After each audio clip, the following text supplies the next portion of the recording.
নমস্কাৰ ND24 চাই থকাৰ বাবে আপোনাক ধন্যবাদ মই ৰাজদীপ বাইলুং বৰুৱা আজি প্ৰায় 22টা দিন প্ৰায় 20-22টা দিন এক প্ৰতিবাদ হৈ আছে এই প্ৰতিবাদ হৈ আছে ৰাজধানী মহানগৰীখনৰ সমীপতে চন্দ্ৰপুৰৰ কথা আমি আপোনালোকক ক'ব খুজিছো চন্দ্ৰপুৰৰ ডাম্পিং গ্ৰাউণ্ডৰ বিৰোধিতা কৰি ইতিমধ্যে কেইবাটাও দল সংগঠনে তাত অহৰহ প্ৰতিবাদ অব্যাহত ৰাখিছে জৈৱ বৈচিত্ৰ্যৰে ভৰপূৰ চন্দ্ৰপুৰ এই চন্দ্ৰপুৰৰ সমীপতে আপোনালোকে সকলোৱে গম পায় যে আমচাং সংৰক্ষিত বনাঞ্চল আছে তাৰ লগতে আমি আপোনালোকক জনাব খুজিছো যে সকলো পায়ো সকলো হেৰুৱা চন্দ্ৰপুৰক লৈ আজি বহু লোক যেন উদাসীন আমি মন কৰিছো কথাবোৰ ইয়াৰ লগে লগে আপোনালোকে গম পাইছে যে চন্দ্ৰপুৰত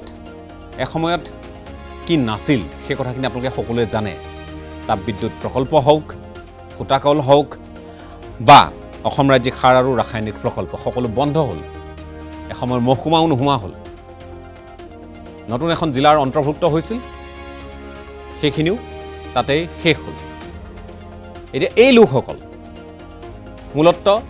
গুৱাহাটী মহানগৰীৰ পৰা আপুনি যেতিয়া পবিতৰা অভিমুখে ৰাওনা হ'ব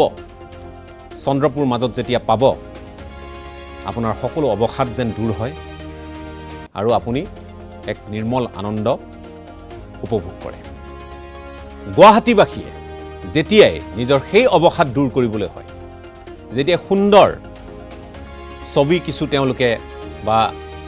দৃশ্য গ্ৰহণ কৰিবলগীয়া হয় সাধাৰণতে শিল্পীসকলো যায় অভিনেতা অভিনেত্ৰীসকলো যায় গানৰ এলবাম ইত্যাদি প্ৰস্তুত কৰিবলৈ হওক তেওঁলোকে দলে বলে এই জৈৱ বৈচিত্ৰ্যৰে ভৰপূৰ অঞ্চলত এসাঁজ একেলগে খোৱাৰ বাবেই হওক তেওঁলোক যায় এই অঞ্চলটোলৈ কিন্তু এই অঞ্চলটো আজি এলাগী হৈ পৰিছে কাৰণ ইয়াত মহানগৰীৰ জাবৰৰ দম হৈছে সেয়েহে এই ডাম্পিং গ্ৰাউণ্ডৰ বিৰোধিতা কৰি এখন সমাজ আগবাঢ়ি আহিছে সহযোগিতা কৰিবলৈ সদৌ অসম ছাত্ৰ সন্থা আগবাঢ়ি আহিছে বা দুই এক সংগঠন আছে স্থানীয় লোকসকল আছে কিন্তু নিজৰ অৱসাদ দূৰ কৰা লোকসকল এতিয়া চন্দ্ৰপুৰৰ ৰাইজৰ কাষত নাই এই কথাখিনি আমি আজি পাতিব খুজিছোঁ তাৰ মাজতে আজি কিছু সকাহ এখন PIL দাখিল হৈছিল আৰু সেই PIL দাখিল হোৱাৰ পিছত গুৱাহাটী উচ্চ ন্যায়ালয়ে স্থগিতাদেশ জাৰি কৰিছে আগন্তুক 14 দিনৰ বাবে চন্দ্ৰপুৰত জাবৰ পেলাব নোৱাৰিব 40 বিঘা ভূমি এই ভূমিৰ কাষতে কলং আছে এই ভূমিৰ কাষতে আপোনালোকে জানে যিহেতু তাত নিৰ্মল পৰিযোজনা চলি আছে আমচাং আছে কাষতে এই ধৰণৰ এক পৰিৱেশৰ মাজত আজি এই লোকসকলে এটা আইনৰ ফালৰ পৰা PIL খনৰ ক্ষেত্ৰত আমি দেখিছোঁ যে কিছু যিহেতু সকাহ দিয়া হৈছে তাৰ বাহিৰে কিন্তু তেওঁলোকে আন্দোলন অব্যাহত ৰখাৰ হুংকাৰ দিছে এই গোটেই বিষয়টোক আমি এবাৰ পৰ্যবেক্ষণ কৰিব খুজিছোঁ দীপৰ বিলৰ কাষৰ পৰা ডাম্পিং গ্ৰাউণ্ড আঁতৰিব লাগিব তাত কোনো সন্দেহ নাই কিন্তু সেই বুলি আমি চন্দ্ৰপুৰ জৈৱ বৈচিত্ৰ্যৰে ভৰপূৰ চন্দ্ৰপুৰক বাছি ল'মনে গুৱাহাটীত আৰু মাটি নাই নেকি তেনেধৰণৰ কথা কেতবোৰ আমি পাতিব খুজিছোঁ আমাৰ মাজত যেহেতু পৰিৱেশ কৰ্মী মবিনা আখতাৰ উপস্থিত আছে মই স্বাগতম জনাইছোঁ আৰ্লি বাৰ্ডছৰ সাধাৰণ সম্পাদক পঞ্চানন বৰ্মন উপস্থিত আছে মই আপোনাকো স্বাগতম জনাইছোঁ আমাৰ মাজত ৰাজ্যিক বিজেপিৰ মুখপাত্ৰ ঋতুপৰণ শৰ্মা উপস্থিত আছে মই আপোনাকো স্বাগতম জনাইছোঁ আছু নেতা টুটুমণি কলিতা আমাৰ মাজত উপস্থিত আছে স্বাগতম জনাইছোঁ টুটুমণি আমাৰ মাজত এই মুহূৰ্তত জগন্নাথ ৰাজবংশী আৰু নৰেশ্বৰ বসুমতাৰী ডাঙৰীয়া আছে মই দুয়োকে স্বাগতম জনাইছোঁ ডাম্পিং গ্ৰাউণ্ড বিৰোধী মঞ্চৰ এই দুগৰাকী আহ্বায়ক আমাৰ মাজত আজি আছে আৰু প্ৰদীপ বৰুৱা কিছু সময়ৰ পিছতে আমাৰ সৈতে সংযুক্ত হ'ব আৰু তেখেতৰ সৈতেও আমি কথা পাতিবলৈ যত্ন কৰিম এতিয়া এই গোটেই বিষয়টো সন্দৰ্ভত প্ৰথমে মই টুটুমণি আপোনালোক যিহেতু স্থানীয় লোকৰ সৈতে আজিৰ তাৰিখত আপোনালোকে থিয় দি আছে মাত মাতি আছে আপোনালোকৰ কোনো সন্দেহ নাই যে ইয়াত কেতবোৰ বিষয় সকলোৱে বিবেচনা কৰিবলগীয়া হৈছে চন্দ্ৰপুৰ যদি নহয় ক'ত পেলাব মহানগৰী আৱৰ্জনা এনেধৰণৰ কথা কেতবোৰ আহিছে আৰু সেউজ ন্যায়াধিকৰণৰ এটা নিৰ্দেশ মৰ্মে যিহেতু দীপৰ বিলৰ কাষৰ পৰা আঁতৰিব লাগিব ক'ত পেলাব জাবৰ চন্দ্ৰপুৰ বাছি লোৱাৰ পিছত এই কথাবোৰ আপত্তি হিচাপে আপোনালোকে দৰ্শাই আহিছে গতিকে আজিৰ তাৰিখত আপোনালোকে মই জানিব খুজিছোঁ যে চৰকাৰৰ সৈতে প্ৰশাসনৰ সৈতে কেইবালানিও কথা বতৰা হৈ থকাৰ কথা আমি উমান পাইছোঁ স্থানীয় বিধায়কে পত্ৰ ইত্যাদি প্ৰেৰণ কৰিছে আজি আকৌ তেওঁ এখন পত্ৰ প্ৰেৰণ কৰিছে প্ৰতিলিপি মোৰ কাষত আছে এখন অতুল বৰাৰ স্বাক্ষৰিত এখন পত্ৰ গতিকে সময়সীমা ইয়াত বান্ধি দিয়া হৈছে কি ক'ব আপোনালোকে কেনেধৰণে আগবাঢ়িছে আৰু আগলৈ কেনেধৰণে আগবাঢ়ি এই বিষয়টো আপোনালোকে লৈ যাব প্ৰথম কথা 2019 পৰা আমি ইয়াৰ বিৰোধিতা কৰিছোঁ আৰু দীপৰ বিলৰ যিটো কথা ডাম্পিং গ্ৰাউণ্ডৰ এই সমগ্ৰ পৰিৱেশটো আমি সংবাদ মাধ্যমৰ জৰিয়তে বহু আগৰ পৰাই কথাটো গম পাই আছোঁ যে এটা সাংঘাতিক অৱস্থালৈ গৈছে এই গোটেই কথাটোৰ ন্যায্যতা বিচাৰি ন্যায়ালয় দ্বাৰস্থ হৈছে আৰু ন্যায়ালয়ে গোটেই কথাটো চোৱা চিতা কৰিছে ন্যায়ালয়ে কেইবাটাও দিশত তেখেতসকলৰ ভুল ধৰাত পেলাইছে আৰু ন্যায়ালয়ে তেখেতসকলক সময়ে সময়ে তাৰ ব্যৱস্থা গ্ৰহণ কৰাৰ কাৰণেও কৈছে কিন্তু যেতিয়া আমি 2019 6 আগষ্টত হঠাৎ যেতিয়া এটা সংবাদ মাধ্যমৰ জৰিয়তে যেতিয়া গুৱাহাটী পৌৰ নিগমৰ আয়ুক্ত ডাঙৰ তদানীন্তন আয়ুক্ত ডাঙৰ যেতিয়া কৈছিলে যে আমাক ইতিমধ্যে গ্ৰীণ ট্ৰিবিউনেলে আমাক সেই বৰাগাঁওটো বন্ধ কৰিবলৈ কৈছে আমাৰ নতুন ক্ষেত্ৰ পৰিদৰ্শন কৰি আছোঁ আৰু নতুনকৈ তাক শিফ্ট কৰাৰ কাৰণে কামৰূপ মহানগৰ জিলাখনে প্ৰশাসনে আমাক চন্দ্ৰপুৰৰ মাটি দিছে আৰু সিদিনা তাৰিখৰ পৰাই এই গোটেই কথাটোত আমি বিৰোধিতা কৰিছোঁ যে চন্দ্ৰপুৰৰ পৰা কামৰূপ মহানগৰ জিলা প্ৰশাসনে বৰাগাঁৱৰ ডাম্পিং ছাইটটো বন্ধ কৰাৰ পিছত পৰৱৰ্তী সময়ত এই যিটো আৱৰ্জনাৰ কাম কাজখিনি চোৱাৰ কাৰণে বা জমা কৰাৰ কাৰণে চন্দ্ৰপুৰত দিছে আমি তাৰ লগে লগেই কামৰূপ মহানগৰ জিলা প্ৰশাসনৰ বা উপায়ুক্ত ডাঙৰ ওচৰলৈ আহিছোঁ স্মাৰক পত্ৰ প্ৰেৰণ কৰিছোঁ আৰু আমি তেতিয়াই কৈছোঁ যে এই গোটেই কথাটোত বিবেচনা কৰা উচিত চন্দ্ৰপুৰক লৈ কি পৰিকল্পনা এইটো নেকি পৰিকল্পনা চন্দ্ৰপুৰত জাবৰৰ প্ৰকল্প দি পেলাই কৰিব আহিছে নেকি আপোনালোকে এই গোটেই কথাটোত আমাৰ সাংঘাতিক আপত্তি আছে আপত্তি কৰাৰ কাৰণবোৰ আপুনি ইতিমধ্যে কৈছে যে চন্দ্ৰপুৰটোক আপুনি কেনেকৈ লৈছে বা মানুহে কেনেকৈ লৈছে বা চন্দ্ৰপুৰত যিসকল ব্যক্তি গৈছে সেইসকল মানুহে সেই অনুভূতিটো বুজি পাইছে তাৰ পৰৱৰ্তী সময়ত যেতিয়া আমি পুনৰ দেখিবলৈ পাইছিলোঁ যে তাত গৈ মন্ত্ৰী ডাঙৰীয়া উপস্থিত হৈছে সেই সময়ৰ গুৱাহাটী উন্নয়ন দপ্তৰৰ মন্ত্ৰী এগৰাকী বিধায়ক উপস্থিত হৈছে তেখেতসকলে এটা নিৰ্দিষ্ট জেগা চাইছে আৰু তেওঁলোকে তাৰে সেই কথা বতৰাবিলাক তাৰে স্থানীয় মানুহে গম পাইছে যে তাতে কিবা এটা গুৱাহাটী পৌৰ নিগমৰ জাবৰটো আনো এটা ৰাস্তা বনাব আৰু তাৰ পৰা ডিৰেক্ট পেলাই দিব আৰু সেই কথাটো গম পাই সেই গাঁওখনৰ কথাটো গম পাই প্ৰথম আছিল হাজংবৰী ব্ৰহ্মপুত্ৰৰ গাতে লাগি থকা এখন গাঁও আৰু ৰাস্তাৰ পৰা ওচৰতে আৰু সেই ঠাইবোৰ হাজংবৰী এটা ফালে আকৌ পাহাৰ আমচাং পাহাৰখন তেতিয়া লগে লগে আমি কৈছিলোঁ যে যেতিয়া এখন সভা অনুষ্ঠিত কৰিছিলোঁ আমি হাজংবৰী গাঁৱত আৰু লগে লগে গোটেই কথাটো খোলাখুলিকৈ পাতিছিলোঁ যে ইয়াত এনেধৰণৰ কথা এটা আগবাঢ়িছে গতিকে তেতিয়া লগে লগে ৰাইজে কৈছিল যে ইয়াৰ সাংঘাতিক বিৰোধিতা হ'ব পাৰে ই কোনো কাৰণ সম্ভৱ নহয় আৰু যিটো থানাত মন্ত্ৰী ডাঙৰীয়াই গৈ পেলাই মাতি চোৱা বুলি গম পাইছোঁ এইটো বছৰটোৰ 4 মাহ ব্ৰহ্মপুত্ৰৰ পানীৰ তলত থাকে আৰু পিছৰ দিনাখনে আমি কাৰ্যসূচী ঘোষণা কৰিছিলোঁ কাৰ্যসূচী ঘোষণা কৰাৰ জিলা উপায়ুক্ত ডাঙৰীয়াই আমাক নিমন্ত্ৰণ জনাইছিলে আমি আহিছিলোঁ জিলা উপায়ুক্ত ডাঙৰীয়াই তেতিয়া কৈছিলে যে এইটো আপোনালোকে যিটো কথা কৈছে এইটো সঁচা আৰু সেই স্থানত কেতিয়াও এনেকুৱা এটা সম্ভৱ নহয় গতিকে এই আমি কথাটো বিবেচনা কৰিম আপোনালোকে সময়ভাৱে কাৰ্যসূচী স্থগিত ৰাখক প্ৰতিবাদ নকৰিব গতিকে প্ৰতিবাদী যিবিলাক কাৰ্যসূচী স্থগিত ৰাখক তাত নোহোৱাটো কথা চিয়ৰ আৰু তাৰ পৰৱৰ্তী সময়ত ছেপ্টেম্বৰ মাহ আগষ্ট ছেপ্টেম্বৰ মাহত আমি গম পাইছিলোঁ যে বিধায়কে আকৌ পুনৰ দিছে যে গুৱাহাটীবাসীৰ পশ্চিম গুৱাহাটীবাসীৰ কাৰণে এটা ভাল খবৰ পশ্চিম গুৱাহাটীৰ বিধায়কে দিছিলে তেতিয়া এটা সামাজিক মাধ্যমত যে ভাল খবৰ যিটো বৰাগাঁৱৰ আছিলে এইটো চিৰদিনৰ কাৰণে এইটো ভাল কৰি পেলাই এইটো চন্দ্ৰপুৰৰ ফালে ঠেলি দিয়া হৈছে এইটো মানে গুৱাহাটীবাসীৰ কাৰণে ভাল খবৰ বুলি কৈছিলে তেতিয়া আমি তাত ৰিয়েকশ্যন দিছিলোঁ প্ৰতিক্ৰিয়া প্ৰকাশ কৰিছিলোঁ এইটো কেনেধৰণৰ কথা এগৰাকী বিধায়কৰ দৃষ্টিভংগী তেনেধৰণৰ নেকি এটা ঠাইৰ পৰা এটা ঠাইত শিফ্ট কৰি দিলে ভাল খবৰ নেকি গতিকে এই গোটেই কথাবোৰত চৰকাৰৰ যিটো দৃষ্টিভংগী বা এনেকুৱা এটা কাম কৰাৰ কাৰণে যিটো পৰিকল্পনা লাগে চৰকাৰৰ এই পৰিকল্পনা আমি দেখা নাছিলোঁ আৰু তেতিয়াৰ পৰা সেইকাৰণে তাক নিৰৱচ্ছিন্নভাৱে বিৰোধিতা কৰিছিলোঁ বিৰোধিতাৰ পৰ্যায়ত আজি যে ন্যায়ালয়ৰ হস্তক্ষেপটো আমি দেখিছোঁ হস্তক্ষেপ বুলি নহয় PIL দাখিল কৰাৰ পিছত 14 দিনৰ কাৰণে তাত জাবৰ পেলাব নোৱাৰিব সেইটো গুৱাহাটী উচ্চ ন্যায়ালয়ে প্ৰদীপ বৰুৱাৰ যিখন তেওঁৰ আবেদন আছিল তাৰ ভিত্তিত এইখিনি ৰাজহুৱা স্বাৰ্থ জড়িত আবেদনৰ ভিত্তিত বাৰু হৈছে এতিয়া কথাটো হ'ল যে অতুল বৰাই লিখিছে যে মুখ্যমন্ত্ৰীয়ে সঁহাৰি জনাইছে বুলি লিখিছে আৰু লগতে ইয়াত লিখিছে যে পৌৰ নিগমৰ দায়িত্বত থকা মন্ত্ৰী অশোক সিংহালৰ সৈতেও তেওঁ কথা পাতিছে অশোক সিংহলেও কথাটো কামৰূপ মহানগৰ জিলা উপায়ুক্তৰ সৈতেও বহুবাৰ তেওঁ আলোচনা কৰিছোঁ বুলি দিছে যদি এটা সপ্তাহৰ ভিতৰত সমাধান সূত্ৰ নোলায় তেখেতে আপোনালোকৰ সৈতে এই কাৰ্যসূচীত যোগ দিব বুলি সক্ৰিয়ভাৱে যোগ দিব বুলি উল্লেখ কৰিছে কিবা সঁচাই কথা হৈছে আশ্বাস কিবা পাইছে আপোনালোকে চাওক তেওঁ যিখিনি পত্ৰ বা এই কথা সংবাদ মাধ্যমৰ জৰিয়তে যিখিনি কথা ৰাজহুৱা কৰিছে আমি দেখি আছোঁ আৰু আমি ভাবোঁ যে শান্তিপূৰ্ণ গণতান্ত্ৰিক প্ৰতিবাদৰ এইটো এটা ফল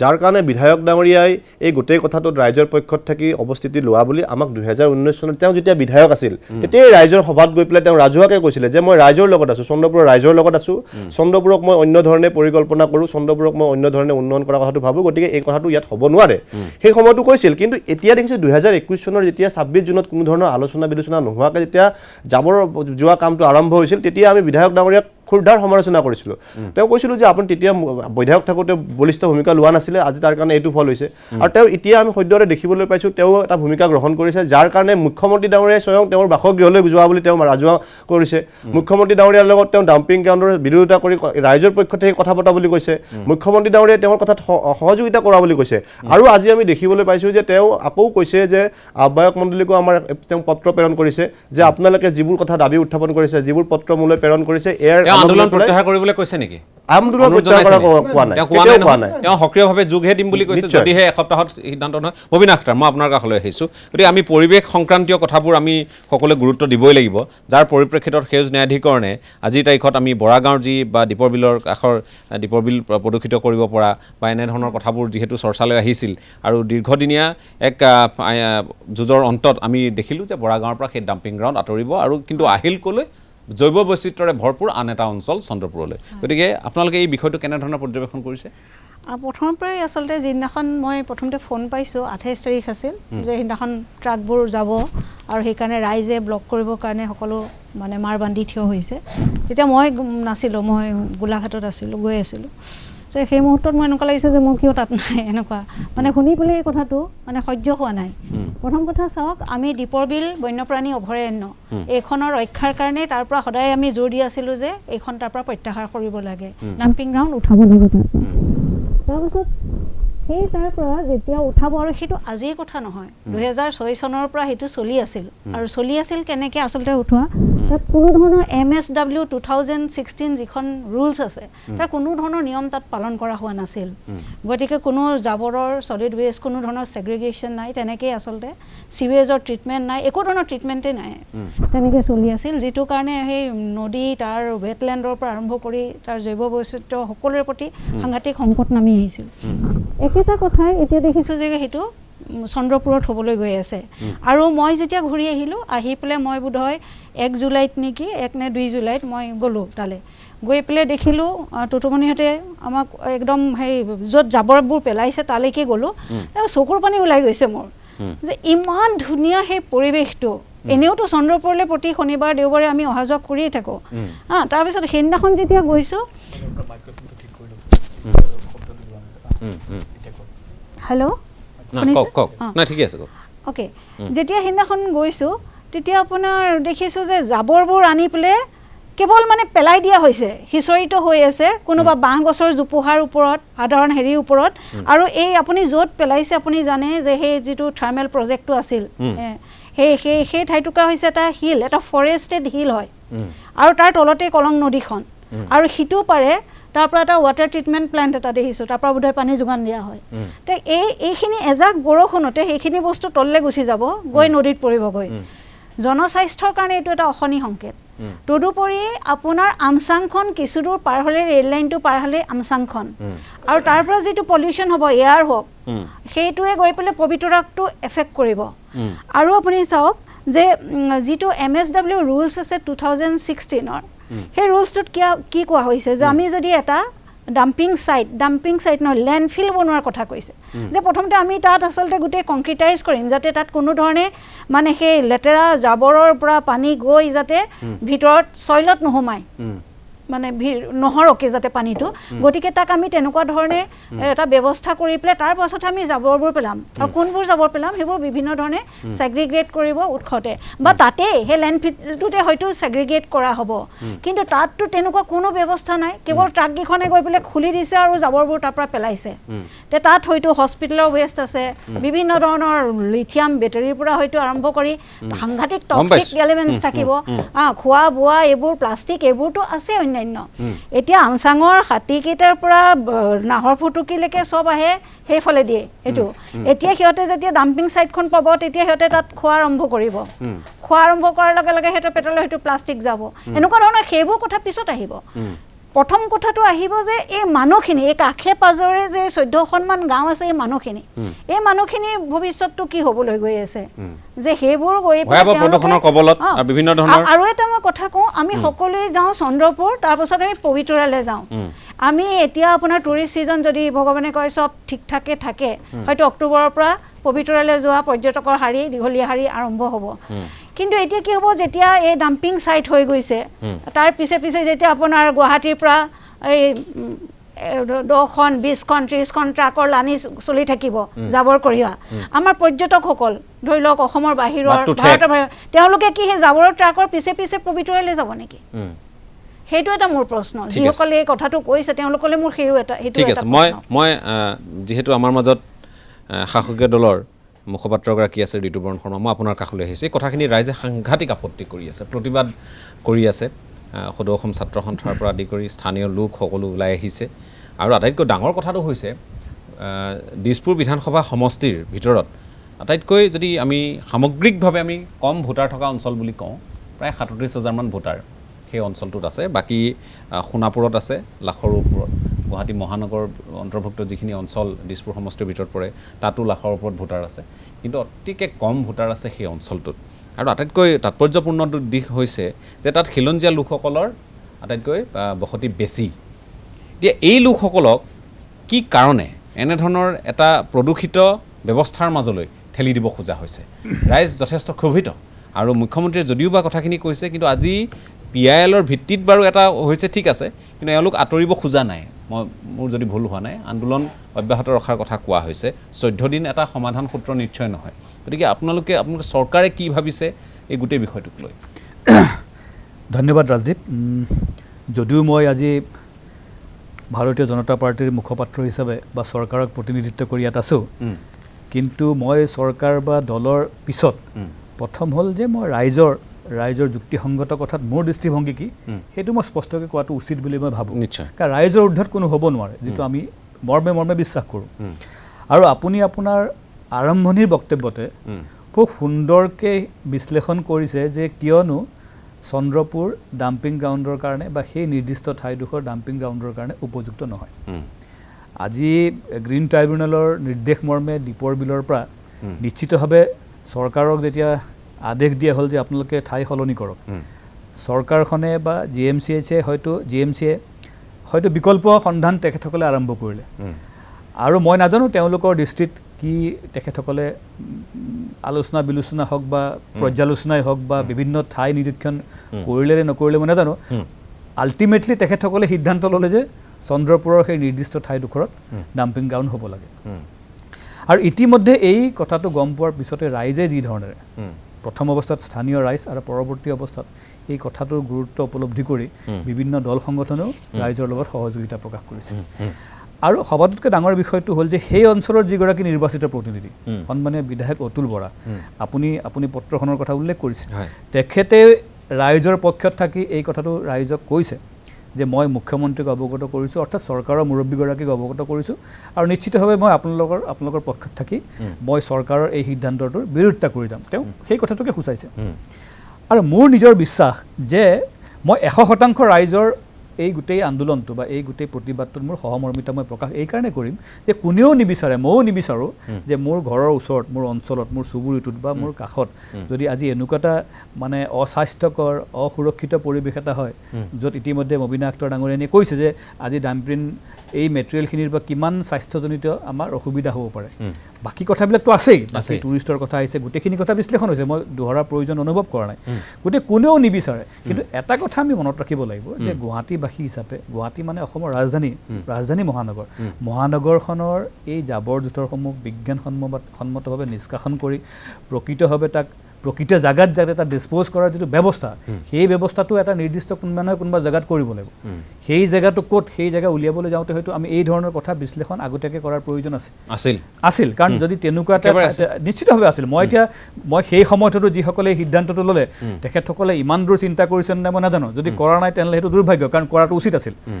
কাৰণ গুৱাহাটীত মাটি বিচাৰিলে ওলাব কিন্তু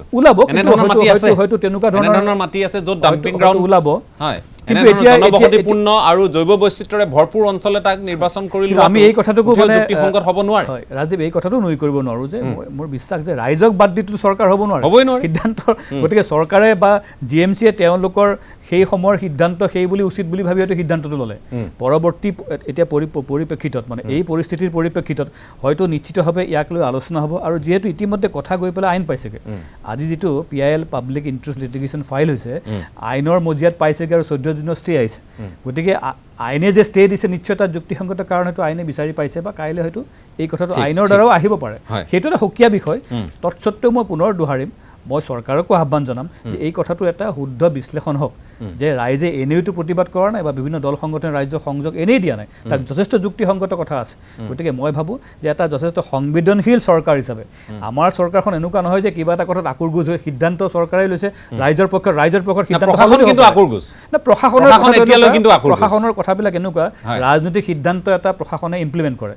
সেইটো তেখেতসকলে ইমপ্লিমেণ্ট কৰিবলৈ যাওঁতে তেখেতসকলে লাগি থাকে যে আমি চৰকাৰীভাৱে চব কাম কৰিম কিন্তু প্ৰথমবাৰৰ বাবে অসমত এনে এখন চৰকাৰ আহিছে যিখন চৰকাৰ কিন্তু আমোলাকেন্দ্ৰিক নহয় এইখন চৰকাৰ ৰাজনৈতিক কেন্দ্ৰিক হ'ব এইখন চৰকাৰত মুখ্যমন্ত্ৰীয়ে মানে সন্মুখ সমৰৰ পৰা নেতৃত্ব দিছে মন্ত্ৰীসকল থাকিব সেইকাৰণে এই যে মানে অভিভাৱক মন্ত্ৰী ইত্যাদি কথাবিলাক যে আহিছে এইবিলাক এই কাৰণে আহিছে যাতে আমোলাকেন্দ্ৰিক যাতে নহয় ৰাইজৰ পক্ষত থাকি এটা সংবেদনশীল মন লৈ ৰাইজৰ অভাৱ অভিযোগবোৰ যাতে মন্ত্ৰীয়ে যাতে সেইটো বিশ্লেষণ কৰে আৰু তাৰ পিছতে সিদ্ধান্ত এটা লওক এই ক্ষেত্ৰতো আমাৰ চৰকাৰ নিশ্চয় মই ৰাইজৰ পক্ষত থাকি উচিত সিদ্ধান্ত ল'ব বুলি মই সম্পূৰ্ণ বিশ্বাস কৰোঁ ঠিক আছে মই আমাৰ মাজত যিহেতু প্ৰদীপ বৰুৱা উপস্থিত আছে বৰুৱা ডাঙৰীয়া মই আপোনাৰ কাষলৈ আহিছোঁ আজি আপুনি এখন PIL দাখিল কৰিছে আৰু এই আপুনি PILখন দাখিল কৰাৰ পিছত আজি এটা গুৱাহাটী উচ্চ ন্যায়ালয়ে এটা স্থগিতাদেশ এই গোটেই বিষয়টো 14 দিনৰ কাৰণে জাবৰ পেলাব নোৱাৰিব আপুনি এই বিষয়টো স্থানীয় ৰাইজৰ সৈতে আলোচনা কৰিছিল কাৰণ তেওঁলোকে এটা আন্দোলনৰ মাধ্যমেৰে কাৰ্যসূচী আগবঢ়োৱাৰ কথা কৈছিল ৰাইজ তেওঁলোকে যিহেতু আমি সকলোৱে গম পাওঁ যে ডাম্পিং গ্ৰাউণ্ড বিৰোধী মঞ্চ এখন গঠন কৰি তাত কেইবাগৰাকী আহ্বায়ক আছিল কৰ্মকৰ্তা আছিল আৰু সকলোৱে একমুখে এই আন্দোলন যেতিয়ালৈ তাৰ পৰা ডাম্পিং গ্ৰাউণ্ড উঠাই নিয়া নহয় বা স্থান সলনি কৰা নহয় চন্দ্ৰপুৰৰ পৰা তেতিয়ালৈ কিন্তু তেওঁলোকে বদ্ধপৰিকৰভাৱে তেওঁলোকে আন্দোলন কৰি যাব এই কথাখিনি তেওঁলোকে কৈছিল এতিয়া কথা হ'ল আপুনি ৰাইজৰ সৈতে কথা পাতি এই আপুনি ৰাজহুৱা স্বাৰ্থৰ জড়িত আবেদনখন দাখিল কৰিছিল প্ৰথম কথা হ'ল আপোনাৰ প্ৰথম কথাটো মই প্ৰথমতে উত্তৰ দি লওঁ 14 দিনৰ কাৰণে স্থগিতাদেশ দাখিল মানে কৰা নাই বস্তুটো কমপ্লিটলি ইলিগেল বুলিয়ে কোৱা হৈছে মানে 14 দিনৰ কাৰণে যাব পেলাব নোৱাৰিব পিছত পেলাব পাৰিব এনেকুৱা কোনো নিৰ্দেশ কি কৈছে নিৰ্দেশনাটোত কি আছে আপুনি স্পষ্ট কৰকচোন নিৰ্দেশনাটো বস্তুটো হ'ল কি যে কোৰ্টে কৈছে যে এইটো কমপ্লিটলি ইলিগেল আৰু municipal solid waste management rule 2016 violation হৈছে আমাৰ আৰ্গুমেণ্টটো হ'ল কি municipal solid waste management rule 2016 violation হৈছে আৰু লগতে গুৱাহাটীত যিখন আমাৰ অসমৰ চৰকাৰৰ এখন আইন আছে এইটো হ'ল নন বায়'ডিগ্ৰেডেবল গাৰ্বেজ মানে মেনেজমেণ্ট এক্ট এখন 2006তো আছে তাতো যিবিলাক ৰুল দিয়া হৈছে সেই ৰুলবিলাকো তেওঁলোকে ভাইলেশ্যন কৰিছে গতিকে এইটো কমপ্লিটলি ইলিগেল বুলি কোৱা হৈছে এইটো ডাম্পিং কৰিব নোৱাৰিব বুলি কোৱা হৈছে তাতে তেনেকৈ ডাম্পিং কৰিব নোৱাৰে সেইটোহে কোৱা হৈছে এইটো স্থগিতাদেশ 14 দিনৰ কাৰণে এইটো শুদ্ধ নহয় এইটো কেতিয়াও কাৰণে নোৱাৰে আৰু তেওঁলোকে কৈছে যে এইটো তেওঁলোকে কৈছে যে এক্টখনত যেনেকৈ কৈছে যে ৱেষ্ট মেনেজ কৰিব লাগে municipal solid waste management act manage কৰিবৰ কাৰণে আপোনালোকে কি ব্যৱস্থা ল'ব এইটো কথা আপোনাৰ ওচৰত কপিটো আছে নিৰ্দেশনাটো আছে এই মুহূৰ্তত আপুনি লগত আনিছে মই শুনা নাই আপোনাৰ আপুনি লগত লৈ আহিছে নিৰ্দেশনাটো লগত লৈ আহিছে নিৰ্দেশনাটো আপোনাৰ ৱেবছাইটত আছে আপোনালোকে পাব আমি চাই ল'ব পাৰিম লৈ অহা নাই ঠিক আছে মই এগৰাকী সতীৰ্থক আহ্বান জনাইছোঁ এই নিৰ্দেশনাটো সন্দৰ্ভত আমি যাতে ডাউনলোড কৰি আমি যাতে দেখুৱাব পাৰোঁ কি আছে কথাখিনি স্পষ্টভাৱে তেতিয়া বেছি ভাল হ'ব আৰু বেছি স্পষ্ট হ'ম আমি 2 সপ্তাহৰ কাৰণে তেওঁলোকক মানে হেৰি কৰা হৈছে 2 সপ্তাহৰ কাৰণে কি কৰা হৈছে 2 সপ্তাহৰ সময় দিয়া হৈছে তেওঁলোকে মানে কি এটা শক্তি প্ৰকল্প বনাব কেনেকৈ বনাব এইবিলাক তেওঁলোকে উত্তৰ বিচৰা হৈছে তেওঁলোকে এইটো শপতনামা দাখিল কৰিব লাগিব 2 সপ্তাহৰ ভিতৰত আৰু তেতিয়ালৈ অন্তত জাবৰ পেলাব নোৱাৰিব পেলাব নোৱাৰিব তেতিয়ালৈ নে তাৰপিছতো নোৱাৰিব এইটো ইলিগেল যিহেতু ইলিগেলে স্পষ্টভাৱে উল্লেখ আছে মই চোৱা নাই অৱশ্যে মই সেইকাৰণে সুধিছোঁ ঠিক আছে মই এখন চাওঁ এতিয়াই মোৰ সতীৰ্থসকলক আহ্বান জনাইছোঁ যাতে এখন ডাউনলোড কৰি আমাৰ দৰ্শকসকলকো আমি যাতে দেখুৱাব পাৰোঁ কাৰণ এই বিষয়টো যথেষ্ট স্পৰ্শকাতৰ এটা অঞ্চল যিটো অঞ্চলে আজি কেৱল হেৰুৱাই আছে আৰু এই অঞ্চলটোত আছে যদি একমাত্ৰ আছে সেয়া হ'ল প্ৰকৃতিৰ অফুৰন্ত আশীৰ্বাদ আছে অঞ্চলটোৰ ওপৰত সেই অঞ্চলটো দ্বিতীয় প্ৰশ্নটো মোৰ উত্তৰটো থাকি গ'ল হয় কওক আলোচনা কৰিছিল বুলি নে কৰা নাই হয় কওক আমাৰ ছাত্ৰ সন্থাৰ সন্মানীয় যিজন আমাৰ হেৰি কলিতা ডাঙৰীয়া উপস্থিত আছে তেখেতৰ লগত আলোচনা কৰিছিলোঁ মই আৰু ঘটনাটো হ'ল কি আইন বিৰুদ্ধ কাম এটা যিহেতুকে হৈ আছে, আইন বিৰুদ্ধ কাম এটা যিটো তেওঁলোকে ইলিগেলি যিটো ডাম্পিং কৰি আছে, ডাম্পিং শব্দটোৱেই নাই, ৱেষ্ট মেনেজমেণ্টৰ কথা কোৱা হৈছে। আগতে আছিলে এইবিলাক, গতিকে এইটো আইন বিৰুদ্ধ কাম এটা কৰিবলৈ যাওঁতে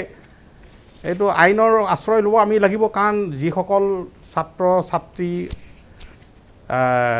আমাৰ চন্দ্ৰপুৰৰ ছাত্ৰ বন্ধুসকল তেওঁলোকে যিমান মানে বুজি পাইছ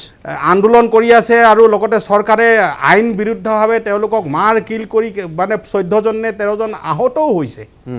গতিকে সেইবিলাক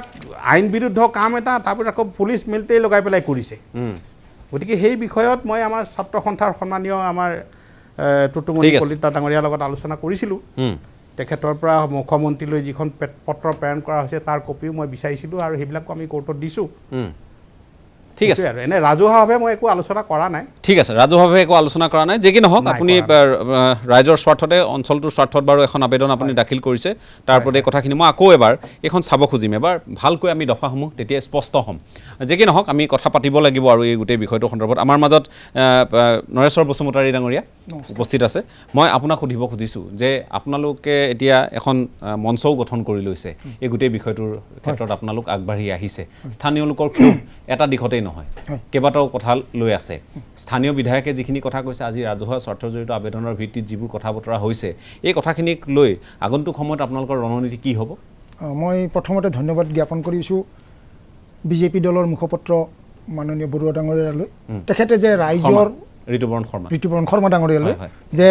ৰাইজৰ পক্ষত চৰকাৰখন আছে আৰু ৰাইজৰ যিটো দাবী, এই দাবী যে ন্যায়সংগত আৰু ন্যায়সংগত দাবীত চৰকাৰে সপক্ষে মত দিব বুলি কোৱাৰ বাবে মই তেখেতক প্ৰথমে ধন্যবাদ জ্ঞাপন কৰিছোঁ। এতিয়া ক'ব বিচাৰিছোঁ যে আমি আজি প্ৰদীপ বৰুৱাদেৱে তেওঁ ব্যক্তিগতভাৱে এখন পিটিশ্যন কৰিছে। তেওঁ ন্যায়ালয়ৰ ওচৰ চপাত ন্যায়ালয়ৰ পৰা যিটো ৰায় দিছে, আমি যিটো কৈ আছিলোঁ, আমি কৈছিলোঁ যে এইটো বেআইনীভাৱে তাত পেলাই আছে, এইটো কোনো বিজ্ঞানসন্মত হোৱা নাই, সেইটো আজি ন্যায়ালয়ে কৈছে, আমি প্ৰতিপন্ন হৈছে। আমাৰ কথা আছিলে যে চন্দ্ৰপুৰত গুৱাহাটীৰ জাবৰেৰে কোনো ৱেষ্ট মেনেজমেণ্ট প্ৰজেক্ট হ'ব নালাগে। এইটো আমাৰ 19 চনৰ পৰা একাদিক্ৰমে আন্দোলনটো আমি কৰি আহিছোঁ ধাৰাবাহিকভাৱে। বিগত চৰকাৰৰ দিনত লাষ্ট ডিচেম্বৰত আমাক এটা সিদ্ধান্ত দিছিলে যে চন্দ্ৰপুৰত প্ৰজেক্টটো নহয়। কিন্তু ইয়াৰ পিছত যোৱা 26 ডিচেম্বৰ, ক্ষমা কৰিব, 26 জুনত যেতিয়া আমি তৎকালীনভাৱে গম পালোঁ যে ইয়াত ৱেষ্ট মেনেজমেণ্টৰ জাবৰবোৰ পেলাবলৈ গৈছে, আমি লগে লগে তালৈকে গৈছোঁ। গৈ পেলাই তেখেতসকলক আমি বাধা প্ৰদান কৰিছোঁ যে আমাক ইয়ে নকৰিব, ইয়াত ডাম্পিং কৰিব নিদিওঁ। তেতিয়া আমাৰ লগত তেখেতসকলে প্ৰশাসনে আলোচনা কৰিম বুলি ক'লে, কিন্তু আলোচনা নকৰি শেষত গৈ কেনেকুৱা হ'ল যে আমাকবোৰক এৰেষ্ট কৰি তেখেতসকলে আনিলে আৰু 28 তাৰিখৰ পৰা কণ্টিনিউ তেখেতসকলে জাবৰ তাত পেলাবলৈ ল'লে। আমি গণতান্ত্ৰিকভাৱে আন্দোলন কৰি আছোঁ আৰু গণতান্ত্ৰিক আন্দোলনৰ ভাষা তেখেতসকলে বুজা নুবুজা সেইটো পিছৰ কথা হ'ব। আমি কিন্তু আশা কৰোঁ যে গণতান্ত্ৰিক আন্দোলনেৰেই এই গণতান্ত্ৰিক চৰকাৰৰ পৰা আমি আমাৰ দাবীটো আদায় কৰিব পাৰিম। আৰু এই ক্ষেত্ৰত আমি স্থানীয় বিধায়কৰ লগত সঘনে যোগাযোগ কৰি আছোঁ। তেখেতে কৈছিলে যে মই 19 চনৰ পৰাই কৈছোঁ ইয়াত ডাম্পিং গ্ৰাউণ্ড হ'ব নালাগে। বিগত কালৰ চৰকাৰত আমি এটা কথাত অকণমান হতচকিত হৈছোঁ। এহাতেদি আমি কৈছোঁ যে আপোনালোকৰ সৈতে স্থানীয় বিধায়ক যি শাসকীয় দলটোৰ প্ৰতিনিধি, তেওঁ মুখ্যমন্ত্ৰীৰ সৈতে কথা পাতিছে, তেওঁ সিংঘাল ডাঙৰীয়াৰ সৈতে কথা পাতিছে। আমি ক'ত আচৰিত হৈছোঁ যে এখন নিৰ্বাচিত চৰকাৰ, এই চৰকাৰ অহাৰ পিছত আপোনালোকৰ পূৰ্বৰ যিটো প্ৰতিশ্ৰুতি আছিল সেইটো ভংগ কৰি প্ৰশাসনক এই নিৰ্দেশনাটো কোনে দিলে? প্ৰশাসনক চৰকাৰে দিব লাগে।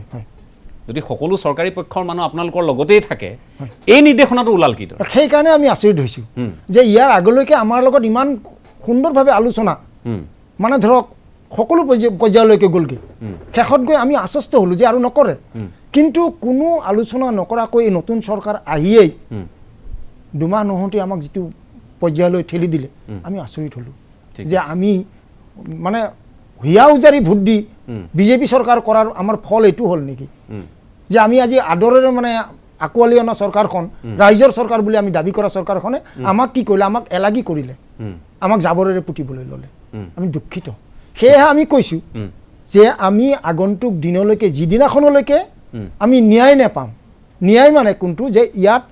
গুৱাহাটীৰ জাবৰ নিষ্কাশন কৰি বিদ্যুৎ উৎপাদন মানে কৰা আইনী যুঁজখনত কি চলি না, থাকে আইনী সেইটো বেলেগ যুঁজত আমি কথা। যোৱা নাই কিন্তু আপোনালোকে গণতান্ত্ৰিক যুঁজ গণতান্ত্ৰিক যুঁজত আমিতো ন্যায়িক যুঁজলৈ যোৱাই নাই আমি গণতান্ত্ৰিক চৰকাৰ এখন আছে গণতান্ত্ৰিকভাৱে আমি ন্যায় পাম বুলি আমি আশা কৰিছোঁ ঠিক আছে মই আৰু আপোনালোকৰ সৈতে কথা পাতিম আমাৰ সৈতে যিহেতু জগন্নাথ ৰাজবংশী ডাঙৰীয়া আছে আমাৰ সৈতে যিহেতু পঞ্চানন বৰ্মন ডাঙৰীয়া আছে আমি তেওঁলোকৰ সৈতেও কথা পাতিম তেওঁলোকৰ সামগ্ৰিকভাৱে তেওঁলোকৰ পৰ্যবেক্ষণনো কি বা তেওঁলোকে কি কেনেধৰণে এই গোটেই বিষয়টোক তেওঁলোকে এই মুহূৰ্তলৈ তেওঁলোকে চাইছে বা কি প্ৰতিক্ৰিয়া হ'ব তেওঁলোকৰ সেইখিনি জানিবলৈ আমি চেষ্টা কৰিম বিষয়বস্তু আপোনালোকে গম পাইছে চন্দ্ৰপুৰ মহানগৰীৰ সমীপৰ চন্দ্ৰপুৰ আৰু এটা সময়ত মহকুমা আছিল প্ৰাগজ্যোতিষপুৰ সেয়া গ'ল তাৰ পৰৱৰ্তী সময়ত যেতিয়া পূব কামৰূপ জিলা গঠন হৈছিল এই আওতালৈ আহিছিল চন্দ্ৰপুৰৰ ৰাইজ অলপ তাত উৎসাহিত হৈছিল কিন্তু সেয়াও গ'ল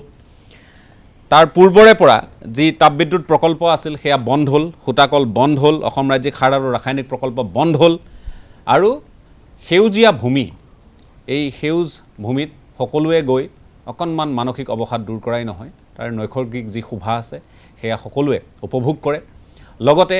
আজিৰ তাৰিখত আমি মন কৰিছোঁ এই লকডাউনৰ সময়ছোৱাত বহু লোকে তেওঁলোকে যেতিয়া নিজৰ চাইকেলখন লৈ এপাক তেওঁলোকে ঘূৰিবলৈ যত্ন কৰে প্ৰথম তেওঁলোকৰ লক্ষ্যস্থান হৈ পৰে চন্দ্ৰপুৰ তেওঁলোকে ভাল পায় ব্ৰহ্মপুত্ৰৰ পাৰে পাৰে এই অঞ্চলসমূহ পৰিভ্ৰমণ কৰি অকণমান মানসিক অৱসাদ দূৰ কৰাই নহয় তেওঁলোকে সেউজীয়াৰ মাজত বহু সৃষ্টি যেন বিচাৰি পায় এই ধৰণৰ পৰিৱেশ চন্দ্ৰপুৰ এই সকলো ধৰণৰ সমলৰে ভৰপূৰ চন্দ্ৰপুৰ এতিয়া জাবৰেৰে ভৰপূৰ হৈছে আৰু যি 1078 বিঘা ভূমি আছে APDSLৰ অধীনৰ যিটো অঞ্চল তাত এতিয়াও কিন্তু বহু লোকে বসবাস কৰে তাৰ যিসকল কৰ্মচাৰী যদিও বা তাপবিদ্যুৎ প্ৰকল্প বন্ধ হ'ল তাত বহু লোক এতিয়াও আছে আৰু তেওঁলোকৰ ঘৰৰ সমীপতে হৈছে এইবোৰ কাম তেওঁলোকৰ ঘৰৰ সমীপতে হোৱা নাই জানো তেওঁলোকৰ ঘৰৰ সমীপতে মহানগৰীৰ গোটেই জাবৰ তাত নি পেলোৱা হৈছে তাৰ লগতে কলংখন প্ৰদূষিত কৰিবলৈ এটা যেন ষড়যন্ত্ৰ মই আকৌ কৈছোঁ যদিহে এই কথাবোৰ ইচ্ছাকৃতভাৱে যেতিয়া হয় তেতিয়া ষড়যন্ত্ৰ বুলিয়ে ধৰিব পাৰি তাৰ লগতে আমি নিৰ্মল যি পৰিযোজনা আছে তাতো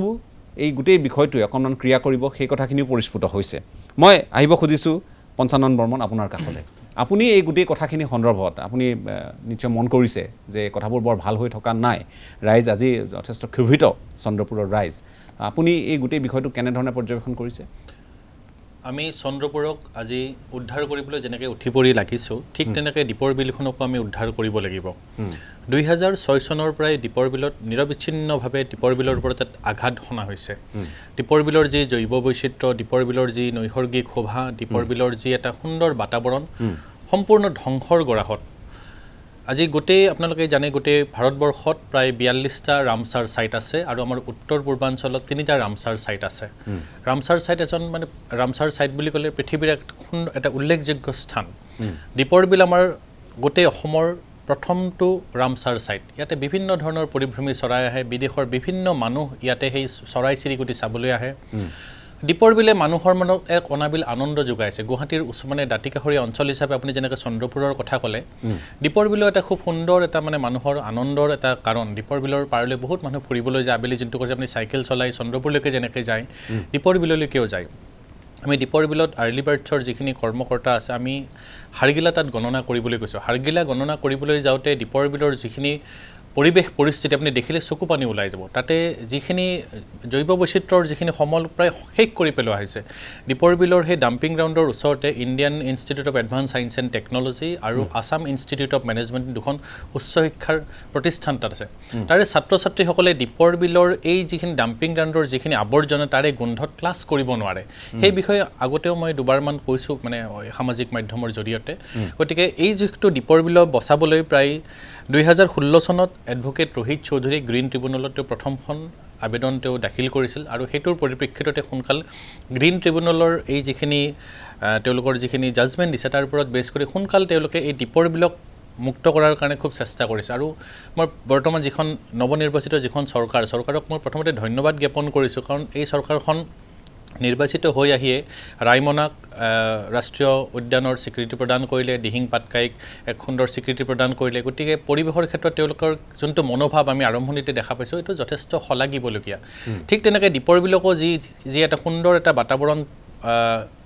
দিয়াৰ কাৰণে বা দীপৰ বিলখনক তেওঁলোকে উদ্ধাৰ কৰাৰ কাৰণে যিখিনি প্ৰচেষ্টা চলাইছে সেইখিনি আমি ভাল লাগিছে কিন্তু এটা কথা হ'ল এতিয়া দীপৰ বিলৰ পৰা যদি আমি মানে যিখিনি গাৰ্বেজখিনি বা যিখিনি ৱেষ্টখিনি আছে আমি গুৱাহাটীৰ ক'ত পেলাম চন্দ্ৰপুৰখনো আমাৰ খুব মৰমৰ চন্দ্ৰপুৰৰ মৰমৰ দীপৰ বিলো মৰমৰ গতিকে চন্দ্ৰপুৰকো আমি বচাব লাগিব দীপৰ বিলকো বচাব লাগিব সেইটোৱে কিন্তু দীপৰ বিলক বচাবলৈ আমি নিশ্চয় আমাৰ যিটো হয় চেষ্টা সেইটো আমাৰ আপোনালোকে যিখিনি চেষ্টা লৈছে পদক্ষেপ যিখিনি লৈ আছে সেউজ ন্যায়াধিকৰণে যিটো বিষয়ক লৈ তৎপৰতা দেখুৱাইছে একে সময়তে কিন্তু আমি চন্দ্ৰপুৰক অৱজ্ঞা কৰিব নোৱাৰিম হয় চন্দ্ৰপুৰক আমি এলাগি কৰিব হয় হয় কাৰণ চন্দ্ৰপুৰৰ ওচৰতে মানে মহাবাহু ব্ৰহ্মপুত্ৰ চন্দ্ৰপুৰৰ ওচৰতে কলং নৈ চন্দ্ৰপুৰৰ ওচৰতে আমচাং অভয়াৰণ্য তাৰ ওচৰতে পবিতৰা অভয়াৰণ্য গতিকে বাইদেৱে কোৱাৰ দৰে তাতে যদি আপুনি ৱেষ্টেজ পেলাই সেইখিনি ফটকে বৰষুণৰ সময়ত নিগৰি গৈ কিনে গোটেই মানে জৈৱ বৈশিষ্ট্যটো গোটেই ধ্বংস কৰি পেলাব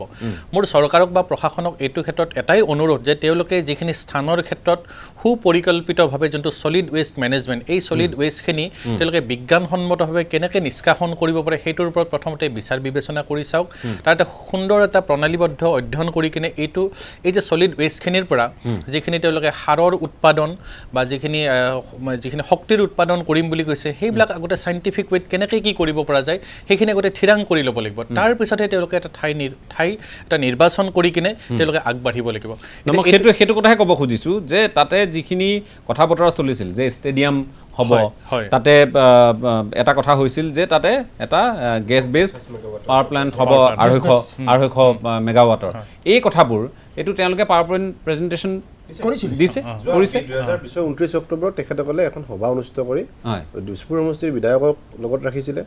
এপিডিচিএলৰ অধ্যক্ষতা হৈছিলে এপিডিচিএলৰ ডিৰেক্টৰসকল আছিলে এপিডিচিএলৰ ডিৰেক্টৰ আছিলে আৰু আমাৰ ৰাইজ এটা বৃহৎ এলেকা সামৰি তাত এপিডিচিএলৰ মাটি আছে 1078 সেইটোৱে কৈছোঁ 1078 বিঘা যিটো মই পুনতে উল্লেখ কৰিছোঁ গতিকে সেই ভূমিৰ 40 বিঘা হওক 10 বিঘাতে হওক য'তেই নহওক কিয় আৰু আটাইতকৈ ডাঙৰ কথাটো হ'ল যদি জাবৰ পেলাবলগীয়া আছিলেই এটা তেওঁলোকে পৰিকল্পনা যুগুত কৰাৰ লগতে তাত কেনেধৰণে জাবৰ পেলাব কোনবিধ জাবৰ ক'ত পেলাব এই ধৰণৰ কথাবিলাক এই যিটো আমাৰ আইনগত যিবোৰ দিশ আছে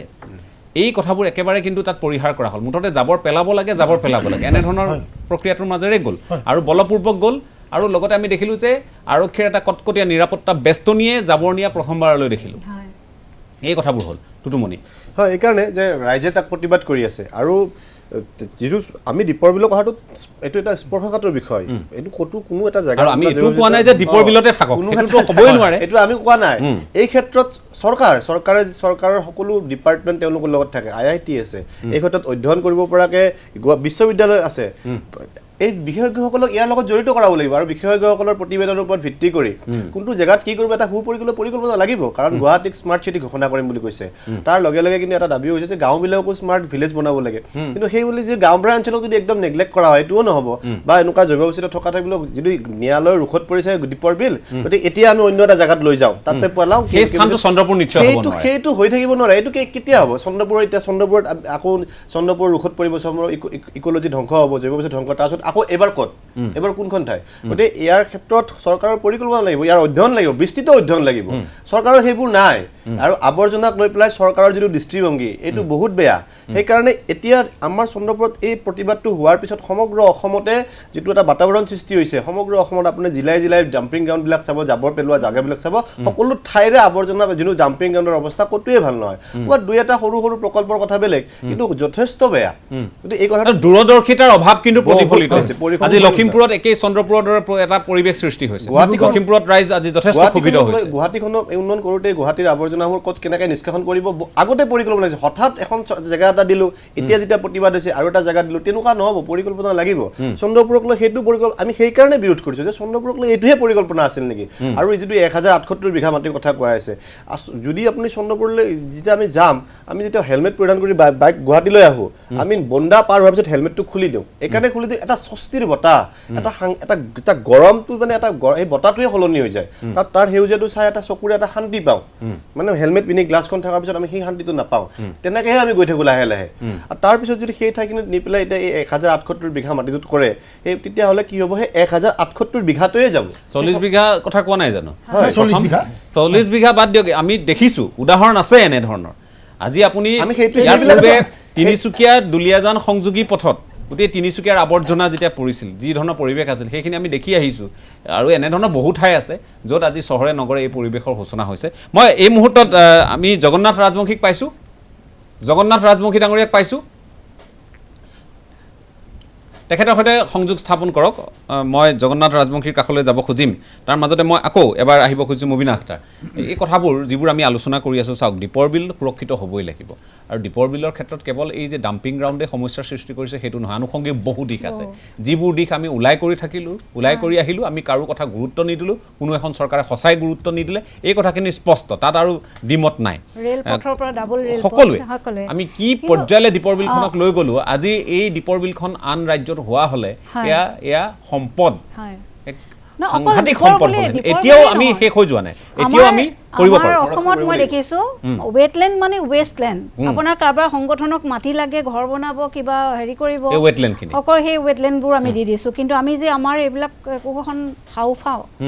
আমাৰ গোটেই পানী নিষ্কাশনৰ গোটেই প্ৰক্ৰিয়াটো আণ্ডাৰগ্ৰাউণ্ড ৱাটাৰ ৰিচাৰ্চৰ পৰা চব যে জড়িত হৈ আছে কৃত্ৰিমভাৱে সৃষ্টি কৰি লৈছে ঠাই বিশেষকৈ পৰ্যটনৰ কাৰণে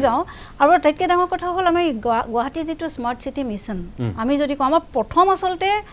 বাকী আমি কি কৰিম ক'ৰবাত চাইকেল ট্ৰেক বনাম ৰিভাৰ ফ্ৰণ্ট ডেকৰেট কৰিম এইবোৰ আছে ডেফিনেটলি কৰিব লাগিব আমিও যেতিয়া উত্তৰ পূবৰ দুৱাৰমুখ আমাৰ পৰিচয়টো তেনেধৰণে হ'ব লাগিব কিছু কাম কৰা হৈছে সেইটো কাৰণে কিন্তু প্ৰথম কথা আছিল যে আমি এটা আৰবান কংগ্লোমাৰেট আমি ক্ৰমবৰ্ধমান হাৰত আমি বৃদ্ধি হৈ গৈ আছোঁ যিমান মানুহ আহিছে আপুনি 20 বছৰ আগত কিমান মানুহ আছিল আৰু এতিয়া গুৱাহাটীত কিমান মানুহ সেইদৰে আমাৰ জাবৰৰ যিটো হেৰি সেইটো বৃদ্ধি পাইছে গতিকে আমাৰ এটা স্মাৰ্ট মেনেজমেণ্ট অফ ৱেষ্ট এইটো প্ৰথম কথা হ'ব লাগিছিল যে মানুহটো আহি আছে আমিতো মানুহ অহাত বাধা দিব পৰা নাই বা আমি এইটো কথাও কোৱা নাই যে নহয় গুৱাহাটীৰ কেৰিং কেপাচিটি পাৰ হৈ গৈছে ইয়াত আৰু নহ'ব আমি হয় চন্দ্ৰপুৰ নহয় সোণাপুৰত দুখন ছেটেলাইট চিটি নিৰ্মাণৰ কথা কম আমিতো তেনেকুৱা ধৰণৰ হয়তো এতিয়া GMDA বা কোনোবাই তেনেকুৱা ধৰণৰ হেৰি ল'ব পাৰে হয়তো তেনেকুৱা প্ৰপ'জেল থাকিবও পাৰে কিন্তু থকাটো উচিত আৰু আৰম্ভ মই ভাবোঁ হ'বই লাগিছিল আৰু এতিয়া কথা হ'ল যে এই যিখিনি ৱেষ্ট বাঢ়ি আহিছে সেইখিনি আমি কেনেকৈ আমি তাৰ হেৰি কৰিম ৰিইউজ কৰিম এতিয়া ছলিড ৱেষ্ট মেনেজমেণ্টৰ কথা আমি কৈ আছোঁ কিন্তু তাৰ আগতে চৰকাৰক মই ভাবোঁ আমাৰ ৰাইজৰো এটা দায়িত্ব প্ৰত্যেকটো কথা আমি চৰকাৰক ঠেলি দিম সেইটো নহয় চৰকাৰো আল্টিমেটলি কিছুমান আমোলা বিষয়া তেওঁলোকেও মানে এটা হেঁচা আহি গৈছে গতিকে মোৰ ঘৰত মই যদি দিনটোত আপোনাৰ 50টা প্লাষ্টিকৰ পেকেট মই আপোনাক একেবাৰে সহজ ভাষাত আমাৰ দৰ্শকসকলে বুজি পোৱা এষাৰ কথাই ক'লোঁ আপুনি নিজৰ বাৰী ঘৰ চাফ চিকুণকৈ ৰাখে আৰু আপোনাৰ বাৰীখনৰ সৌন্দৰ্য হ'ল চন্দ্ৰপুৰ গুৱাহাটীবাসীৰ সৌন্দৰ্য হ'ল চন্দ্ৰপুৰ গতিকে চন্দ্ৰপুৰখন আমি যদি লেতেৰা কৰি ৰাখোঁ দীপৰ বিলখন যদি আমি লেতেৰা কৰি ৰাখোঁ আমি কাক লৈ গৌৰৱ কৰিম কোনটো অঞ্চলক লৈ আমি আগবাঢ়িম এতিয়া যিটো কথা কৈছে যে 40 বিঘা মাটি 40 বিঘা নহয় এই যদি ডাম্পিং সাইটটো তাত কন্টিনিউ হয় 5 বছৰৰ পাছত হয়তো তাৰ এই এবিঘা মাটি 1000 বিঘা লৈকে গোটেইখিনি যাব আৰু মানুহ থাকিব এটা অৱস্থা হ'ব গতিকে প্ৰথমতে আমি কি কৰিব লাগিব মই এইটোৱে ভাবোঁ যে আমি চৰকাৰে আৰু এইটো ৰাইজক এটা প্ৰবল সজাগতাৰ প্ৰয়োজন আহিছে আমি টিভি বা বিভিন্ন মাধ্যমৰ জৰিয়তে ক'ব লাগিব যে আমি যিমান পাৰোঁ কম কৰোঁ আমাৰ ৱেষ্ট ফুটপ্ৰিণ্টটো আমি ৰিইউজ কৰোঁ ৰিডিউচ কৰোঁ ৰিচাইকেল কৰোঁ এই কথাকেইটা আৰু কিছুমান বস্তু আমি বাদ দিব লাগিব যিটো আমি পৰা নাই ছিংগল ইউজ প্লাষ্টিক আমি বন্ধ কৰিছিলোঁ পৰা নাই প্লাষ্টিকৰ বটল বন্ধ কৰিব পৰা নাই গতিকে সেইবিলাকত যদি চৰকাৰ ষ্ট্ৰিক্ট নহয় এনেকুৱা সমস্যা প্ৰত্যেক বছৰে একবাৰে ঘূৰি আহি থাকিব আৰু আমি ঠাই বিচাৰি ফুৰিব লাগিব আজি চন্দ্ৰপুৰ কাইলৈ সোণাপুৰ পৰহিলৈ আন ক'ৰবাত এই ধৰণৰ এটা পৰিৱেশ হ'ব প্ৰতিবাদ হ'ব মই আহিম আপোনাৰ কাষলৈ আহি আছোঁ মই কিন্তু এই জগন্নাথ ৰাজবংশী তেখেত আমাৰ সৈতে যিহেতু সংযুক্ত হৈছে মই যিহেতু তেখেতৰ কাষলৈ যাবই পৰা নাই মই জগন্নাথ ৰাজবংশী ডাঙৰীয়া আপোনাৰ কাষলৈ আহিছোঁ আপোনালোকে আজি যিটো আপোনালোকে আন্দোলন আগবঢ়াই নিছে তাত কিন্তু এটা কথা সকলোৱে কৈছে যে চন্দ্ৰপুৰৰ ৰাইজ জাতীয় চেতনাবোধ সম্পন্ন আৰু আপোনালোকে সেয়েহে আজিৰ তাৰিখত যদিও বা ভোটাৰ হিচাপে ক'ৰবাত নহয় ক'ৰবাত আপোনালোকৰ যিটো ভূমিকা আপোনালোকৰ যিটো পৰিসংখ্যা দুয়োটা দিশ মই ক'বই লাগিব উল্লেখ কৰিবই লাগিব পুনতেই উল্লেখ কৰিছোঁ এতিয়া আকৌ উল্লেখ কৰিছোঁ প্ৰায় 37,000 মান হ'ব এই দিছপুৰ সমষ্টিৰ 4 লাখতকৈ অধিক ভোটাৰৰ মাজত আৰু কম হ'ব আমাৰ 3টা পঞ্চায়ত এটা পঞ্চায়তে আমি পাওঁ ঠিক আছে গতিকে সেই কথাখিনি ক'ৰবাত নহয় ক'ৰবাত আপোনালোকক এই বিষয়টোৱে ৰাজনৈতিকভাৱে যিহেতু আপোনালোকে এটা ভোট বেংক হ'ব নোৱাৰিলে বহুতে আলোচনা কৰিছে মই সেইকাৰণে আপোনাক সুধিছোঁ যে সেইকাৰণে আপোনালোকক ক'ৰবাত এলাগী কৰা হৈছে নেকি অৱজ্ঞা কৰা হৈছে নেকি আপোনালোকৰ যি আৱেগ অনুভূতিক কুঠাৰাঘাত কৰা হৈছে নেকি নিশ্চয় আমাৰ স্বাধীনতা আন্দোলনৰ সময়ত তাৰ আগেয়ে আমাৰ এই অঞ্চলৰ এটা গৌৰৱময় এটা ইতিহাস আছে এক বুৰঞ্জী আছে কিন্তু স্বাধীনতাৰ পিছত এই অঞ্চলৰ যিখিনি খিলিঞ্জীয়া মানুহ, ইয়াৰ জনজাতি, ইয়াৰ যিখিনি মানুহ আছে সম্পূৰ্ণ খিলিঞ্জীয়া মানুহ। কিন্তু এই মানুহখিনিৰ স্বাৰ্থৰ হকে, এই মানুহখিনিৰ উন্নয়নৰ কাৰণে চৰকাৰখনে আজিলৈকে কোনো চৰকাৰেই ভাল কাম কৰি দেখুওৱা নাই। ইয়াত ৰাজধানী দিছিলে, ইয়াত জিলা ঘোষণা কৰিছিলে, মহকুমা ঘোষণা কৰিছিলে, আৰু একেবাৰে কম সময়তে এখন দলঙো দিছিলে। ইয়াৰে কিন্তু একো এটা বস্তুৱেই নহ'ল। আমাৰ এই বাসিন্দাসকল স্বাভাৱিকতে শান্তিপূৰ্ণ। ইয়াৰ প্ৰাকৃতিক পৰিৱেশে, ইয়াৰ প্ৰাকৃতিক যি সুন্দৰ পৰিৱেশ, সেই সুন্দৰ পৰিৱেশে ইয়াৰ বাসিন্দাসকলক এটা চৰিত্ৰ দিছে, শান্তিপূৰ্ণ চৰিত্ৰ। এইবিলাক হেৰুৱাইছে যদিও তেওঁলোকৰ মাজত আক্ষেপ আছে যদিও কোনো তেনেধৰণৰ বেলেগ বিৰূপ মনোভাৱ নাছিলে। ইয়াতে 3টা ইণ্ডাষ্ট্ৰী আছিলে, 3টা ইণ্ডাষ্ট্ৰীত 60,000-ৰো অধিক পৰিয়াল উপকৃত হৈছিলে। 30,000 মানুহ প্ৰত্যক্ষ আৰু পৰোক্ষভাৱে এই ইণ্ডাষ্ট্ৰীকেইটাৰ পৰা লাভৱান হৈছিলে। এতিয়া সেই 30,000 মানুহ নিবনুৱা। চন্দ্ৰপুৰৰ বাসিন্দাৰ আবেগ অনুভূতিক কোনো চৰকাৰে এতিয়ালৈকে বুজি নাপালে। তাৰ পৰিৱৰ্তে সম্প্ৰতি চন্দ্ৰপুৰৰ মানুহক আমাৰ অনুভৱ একো দিব নোৱাৰিলে, কিন্তু জাবৰেৰে পুৰস্কৃত কৰিবৰ কাৰণে এই চৰকাৰখনে নিশ্চয় ভাবিছে। সেইকাৰণেই আমি এই সুজলা সুফলা শস্য শ্যামলা এই ঠাইখিনি সুৰক্ষিত কৰিবৰ কাৰণে,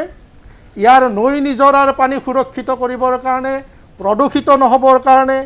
ইয়াৰ প্ৰাকৃতিক সৌন্দৰ্য ধ্বংস নহ'বৰ কাৰণে, ইয়াৰ জৈৱ বৈচিত্ৰ্যক সুৰক্ষিতৰ বাবে, ইয়াৰ নিৰ্মল বায়ুক নিৰ্মল কৰি ৰখাৰ স্বাৰ্থত,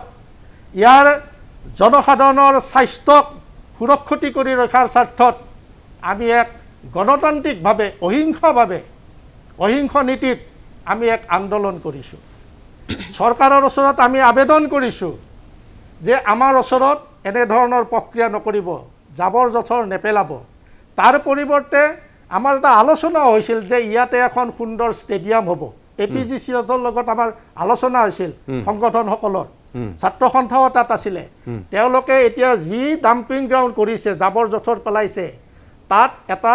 সুন্দৰ আটকধুনীয়া অতিথিশালা নিৰ্মাণৰ কথা কৈছিলে। তেওঁলোকে এখন সুন্দৰ ষ্টেডিয়াম নিৰ্মাণৰ কথা কৈছিলে। আৰু এতিয়া আপোনাৰ যিটো ইলেক্ট্ৰিচিটি বোৰ্ড যিটো আছিলে, যিটো এতিয়া বন্ধ হৈ আছে, গেছেৰে সেইটো চলোৱাৰ কথা আছিলে। কিন্তু এই সকলো কথা, সকলো পৰিকল্পনা মিছা বুলি প্ৰমাণিত হৈছে এতিয়া। তাৰ পৰিৱৰ্তে এই ৰাইজৰ অলক্ষিতে, একো নজনোৱাকৈ আজি জাবৰ পেলোৱা হৈছে। সেইকাৰণে আমি ইয়াৰ প্ৰতিবাদ কৰিছোঁ। তেখেতসকলৰ যদি এই অঞ্চলৰ খাটি খোৱা মানুহখিনিৰ কাৰণে, এই অঞ্চলৰ খিলিঞ্জীয়া মানুহৰ কাৰণে যদি কিবা কৰিবলগীয়া আছে, তেওঁলোকে যদি ভাবে কিবা উন্নয়নৰ কথা, এইখন পৰ্যটন নগৰী হিচাপে তেওঁলোকে গঠন কৰক। আটাইতকৈ দুখৰ কথা এইটোৱেই যে এই অঞ্চলৰ মানুহৰ শিক্ষা, ইয়াৰ ল'ৰা ছোৱালী শিক্ষা লাভ কৰাৰ কাৰণে ইয়াত পূৰ্ণ পৰ্যায়ৰ এখন মহাবিদ্যালয় নাই। ইয়াৰ জনসাধাৰণক সুচিকিৎসা লাভ কৰাৰ কাৰণে 30খন বিচনাযুক্ত এখন হস্পিটেল নাই। যি ক্ষুদ্ৰ চিকিৎসালয় আছে তাতো ডাক্তৰ নাথাকে। স্বাধীনতাৰ পিছৰ পৰা এই অঞ্চল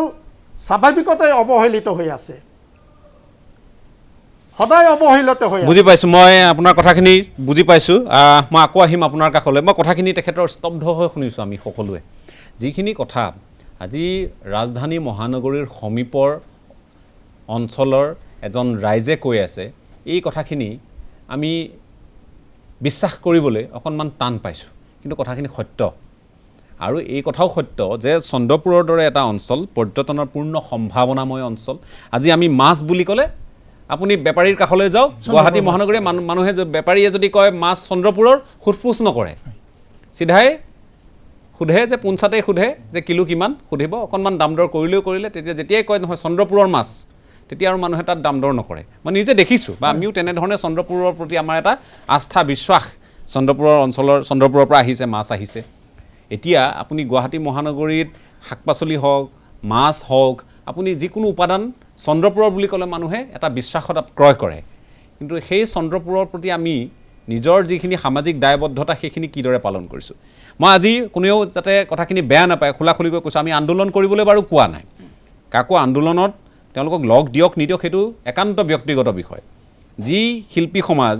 চন্দ্ৰপুৰলৈ যায় তেওঁলোকে গান ইত্যাদিৰ তাত শ্বুটিং কৰে তেওঁলোকৰ ভিডিঅ' এলবাম চিনেমা ইত্যাদি হিট হয় সেইসকল তেওঁলোকৰ কাষত নাই গুৱাহাটী মহানগৰীৰ আমাৰ দৰে সাংবাদিকৰ পৰা আদি কৰি সাধাৰণ যিসকল ইয়াৰ ৰিক্সাৱালা ঠেলাৱালা হওক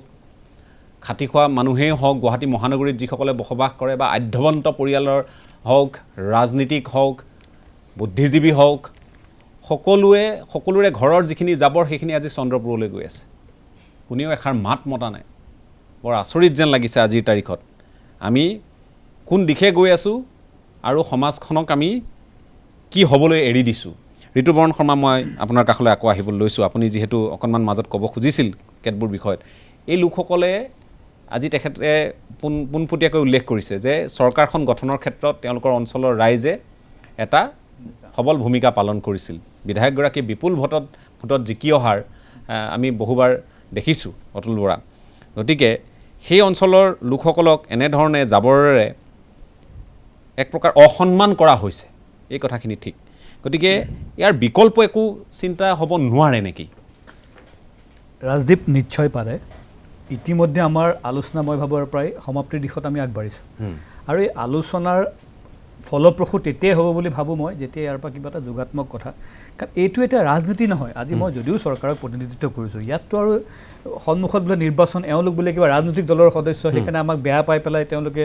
এটা বিষয় এটাক তেওঁলোকে জবৰদস্তি কৰিছে এনেকুৱা কথা নহয় যুক্তিসংগতভাৱে চন্দ্ৰপুৰবাসী ৰাইজে তেওঁলোকৰ সন্মুখত দেখা দিয়া এটা ডাঙৰ প্ৰত্যাহ্বান ডাঙৰ সমস্যাক তেখেতসকলে গণতান্ত্ৰিকভাৱে দাঙি ধৰিছে আৰু তাত সকলোৱে সমৰ্থন জনোৱাটো উচিত বুলি মই ভাবোঁ মই সহমৰ্মিতা প্ৰকাশ কৰিছোঁ ইতিমধ্যে মোৰ আগৰ বক্তাজনে আপুনি কোৱাৰ আগমুহূৰ্তত তেওঁ বিস্তৃতভাৱে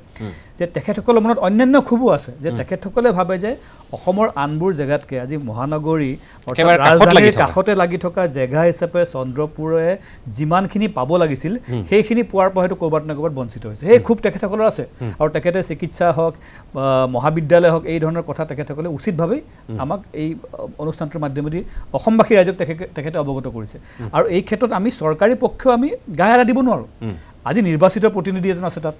নিৰ্বাচিত চৰকাৰ এখন আছে অভিলেখ সংখ্যক ভোটত জিকা নিশ্চিতভাৱে আৰু মই ভাবোঁ যে মই এনেকুৱা নহয় যে চৰকাৰ এখনে চন্দ্ৰপুৰৰ কাৰণে হয়তো একো কামেই কৰা নাই অকল মই বিজেপি বুলি কোৱা নাই আমাৰ আগৰ চৰকাৰখিনিয়ে হয়তো চেষ্টা কৰিছে কিন্তু যিমান হ'ব লাগিছিল তাত সেইখিনি নহ'ল তাতকৈ বহু বেছি হোৱাৰ অৱকাশ নিশ্চয় আছিল আৰু সেই ক্ষেত্ৰত আমিও এতিয়া যিহেতু আমিও নিৰ্বাচিত চৰকাৰ বিপুল ভোটত নিৰ্বাচিত চৰকাৰ আৰু এজন সন্মানীয় আমাৰ ইয়াৰ আজি এজন সদস্যটো অকপকতে স্বীকাৰ কৰিছে যে তেখেতসকলে আমাক সমৰ্থন দিছে গতিকে ৰাজনৈতিক দৃষ্টিভংগীৰেও যদি আমি চাবলৈ যাওঁ আমাৰ সমৰ্থকসকলক আমি বেয়া পোৱা কাম এটা কৰি পেলাই আমি নিৰুৎসাহ কৰা উচিত নহয় আৰু মই ইয়াত অকল ৰাজনীতিক কথাটো নানো আজি যদি চন্দ্ৰপুৰবাসী আমাক ভোট নিদিলেও হয় তথাপিও তেখেতসকলৰ যুক্তিসংগত যিটো ন্যায়সংগত যিটো দাবী সেইটো চৰকাৰে সন্মান জনোৱাটো উচিত বুলি ভাবোঁ এতিয়া ইয়াৰ উত্তৰটো কি হ'ব এতিয়া যদি চন্দ্ৰপুৰ নহয় বিকল্প কি হ'ব ক'ৰবাত নহয় ক'ৰবাততো জাবৰবোৰ নিব লাগিব মাটি আছে কিন্তু বাইলুং আপুনি চাব এতিয়া আমি দীপৰ বিলৰ পৰা আহিলোঁ মাটি বুলি ক'লেও নিশ্চয় এনেকুৱা চন্দ্ৰপুৰ নাইবা বেলেগ কোনোবা পুৰ বা কোনোবা এটা সেইটোৱে কৈছোঁ অঞ্চল কোনোবা এটা অঞ্চলত সেই ৰাইজৰ ওচৰতে সেই কথাটো আহিবগৈ মোৰ বোধেৰে চৰকাৰে কি কৰিব লাগিছিল আৰু নিশ্চিতভাৱে চৰকাৰে এই দৃষ্টিভংগীৰে কাম কৰিছে মই জানো যিহেতু মই চৰকাৰৰ প্ৰত্যক্ষভাৱে নহ'লেও মই এমট্ৰণৰ লগত জড়িত হৈ আছোঁ আৰু আমি ই ৱেষ্টৰ লগত ই ৱেষ্ট লৈ পেলাই যথেষ্ট চিন্তিত বিশেষকৈ মই যেতিয়া মোৰো ইমান অভিজ্ঞতা নাছিল কিন্তু মই যেতিয়া ই ৱেষ্টৰ বিষয়ে যেতিয়া মই অলপমান জানিব পাৰিলোঁ যে আমি যে বেটাৰী ইউজ কৰোঁ মোবাইলত যে লাখ লাখ কোটি কোটি মোবাইল বেটাৰীবিলাক কি হয় বাৰু ক'লৈ যায় সেই বেটাৰীবিলাক ৰাজীৱ আপুনি ভাবিলে আচৰিত হ'ব সেই বেটাৰীৰ পৰা লিথিয়াম বেটাৰী আৰু হেৰি বেটাৰী আয়ন বেটাৰীৰ পৰা কিমান বিপদজনক ঘটনা ঘটিব পাৰে এইটো জানিলে আপোনাৰ গা নোম শিয়ৰি যাব সেইবিলাক পৰিকল্পিত বিজ্ঞানসন্মতভাৱে সেইবিলাকক আপুনি শান্তিত লগাব লাগিব আৰু আজিকালি ডাম্পিং বুলি শব্দ কোনো নাই ৱেষ্টটো কেতিয়াও ডাম্প হ'ব নোৱাৰে ইট শুড বি মেনেজড সেইকাৰণে ছলিড ৱেষ্ট মেনেজমেণ্ট প্লেন বুলি কয় আৰু সেই প্লেনটোক ছাকচেছ কৰাৰ কাৰণে প্লাণ্টৰ প্ৰয়োজন আৰু মই এই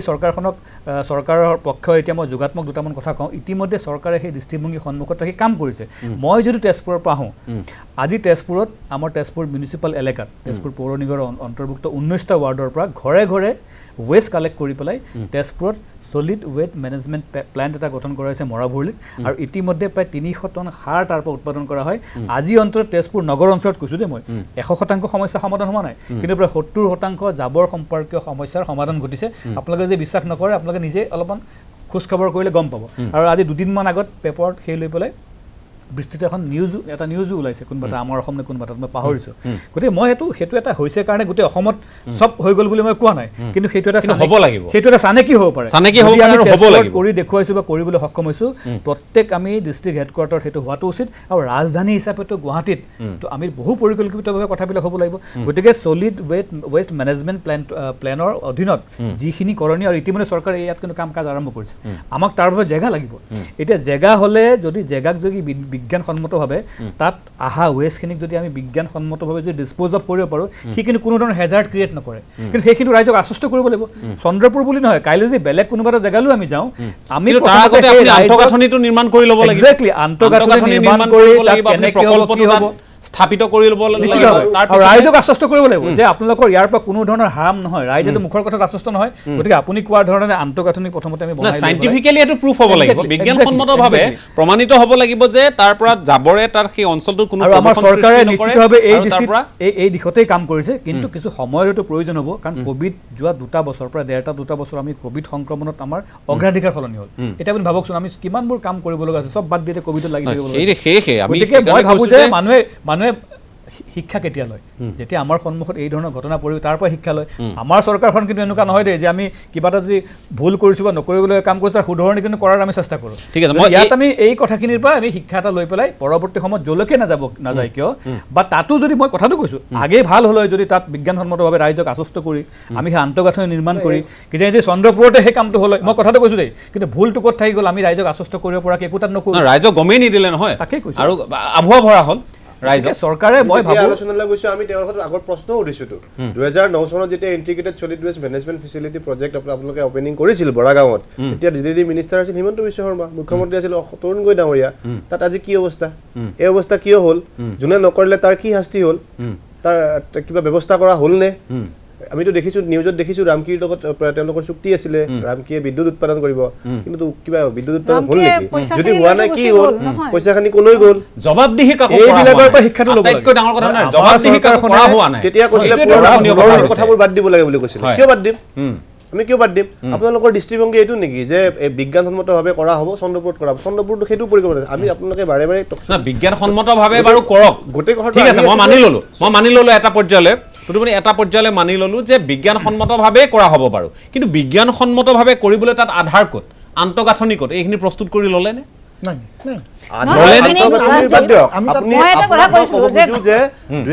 এইখন 29 অক্টোবৰ 2020 একদম প্ৰেজেণ্টেশ্যন এপিজিচিএলৰ আমি তেওঁলোকৰ লগত তাৰে আগতে বহুবাৰ কথা পাতিছোঁ বহুবাৰ চিঠি পত্ৰ তেওঁলোকে আমাক চিঠি পত্ৰ দিছে তেওঁলোকে আমাক চিঠিও দিছে তেওঁলোকে বাৰে বাৰে কৈছে যে আমাৰ চন্দ্ৰপুৰক লৈ পৰিকল্পনা যিটো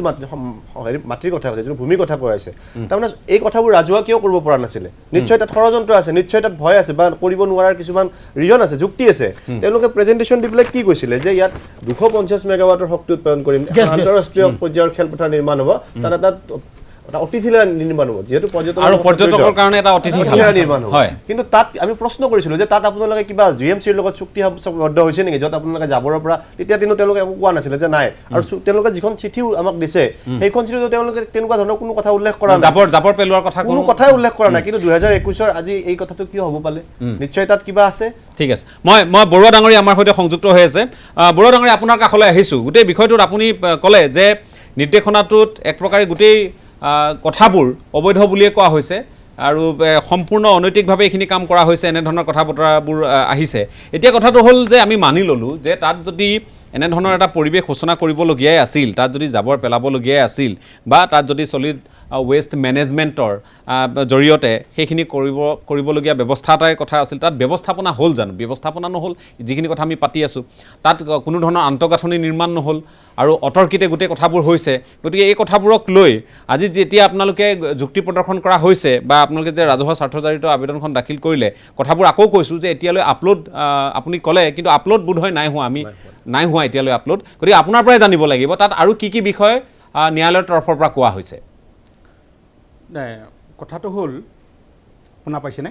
শুনি আছোঁ কওক আচ্ছা কথাটো হ'ল তেওঁলোকে কৈছে যে চন্দ্ৰপুৰত জাবৰেৰে তেওঁলোকে মানে এই হেৰি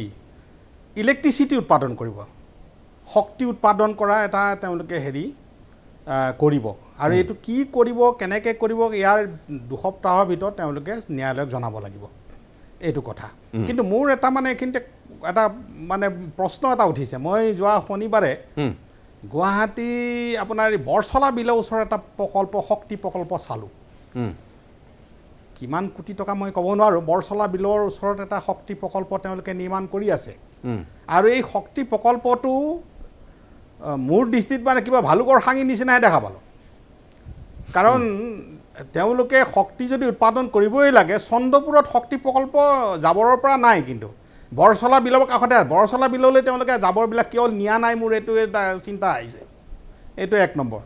2 নম্বৰ কথা হ'ল কি, আপোনাৰ ভঙাগড় আমাৰ GMCH মেডিকেল কলেজৰ ওচৰত এটা আপোনাৰ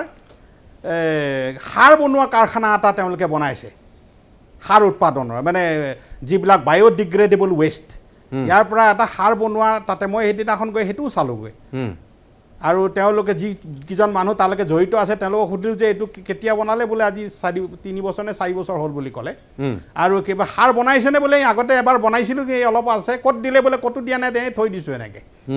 আচ্ছা, এতিয়া এই যিবিলাক আন্তঃগাঁথনি ইতিমধ্যে বৰচলা বিলত তেওঁলোকৰ আছে, আপোনাৰ ভাঙাগড় মেডিকেল কলেজৰ ওচৰত আছে, এইবিলাক তেওঁলোকে কিয় ইউজ কৰা নাই? আকৌ কৈছে এতিয়া ন্যায়ালয়ত যদি 2 সপ্তাহৰ পিছত 2 সপ্তাহৰ ভিতৰত তেওঁলোকে এখন শপতনামা দিব, শক্তি প্ৰকল্প বনাম কিবা বনাম এইটো বুলি পেলাই। এইটো কি দিয়ে চাই লওঁ, এইটো যি হওক। কিন্তু কথাটো হ'ল কি, বৰা গাঁৱতো এটা আপোনাৰ সাৰ যিটো মানে আপোনাৰ বায়'ডিগ্ৰেডেবল যিটো ৱেষ্ট, এই ৱেষ্টৰ পৰা তেওঁলোকে সাৰ বনোৱা এটা তাতো প্ৰকল্প আছে। মই গোটেইবিলাক চালোঁ, চববিলাক বন্ধ হৈ আছে। গতিকে এতিয়া জাবৰবিলাক তালৈ নিনি বৰচলা বিলৰ শক্তি প্ৰকল্পলৈ নিনি চন্দ্ৰপুৰত কেনেকৈ শক্তি উৎপাদন কৰিব, মোৰ এটা তাতে প্ৰশ্ন জাগে, য'ত কোনো আন্তঃগাঁথনি নাই। কোনো আন্তঃগাঁথনি নাই, আন্তঃগাঁথনি নাই। ঠিক আছে, এতিয়া মোৰ মানে সন্দেহটো কি ৰ'ব, অকণমান মই কৈ লওঁ। মোৰ সন্দেহটো হৈছে কি, NGTয়ে বাধা কৰিছে আপোনাৰ হেৰিত দীপৰ বিলৰ পাৰ, বৰাগাঁও দীপৰ বিলৰ পাৰ, তাৰ পৰা আনি পেলাই এতিয়া চন্দ্ৰপুৰত পেলাইছে। উচ্চতম মাননীয় ন্যায়ালয়ে বাধা কৰিলে চন্দ্ৰপুৰত, এতিয়া নি পেলাই ক'ব বশিষ্ঠত পেলাই দিয়েগৈ নেকি, মোৰ সন্দেহ হৈছে। ঠিক আছে, বা আনি পেলাই ক'ব, মই সেইকাৰণে ক'ৰবাত তামুলীকুচিত পেলাই দিব, তাতো আকৌ সেইকাৰণে আমি ক'ব বিচাৰিছোঁ চৰকাৰে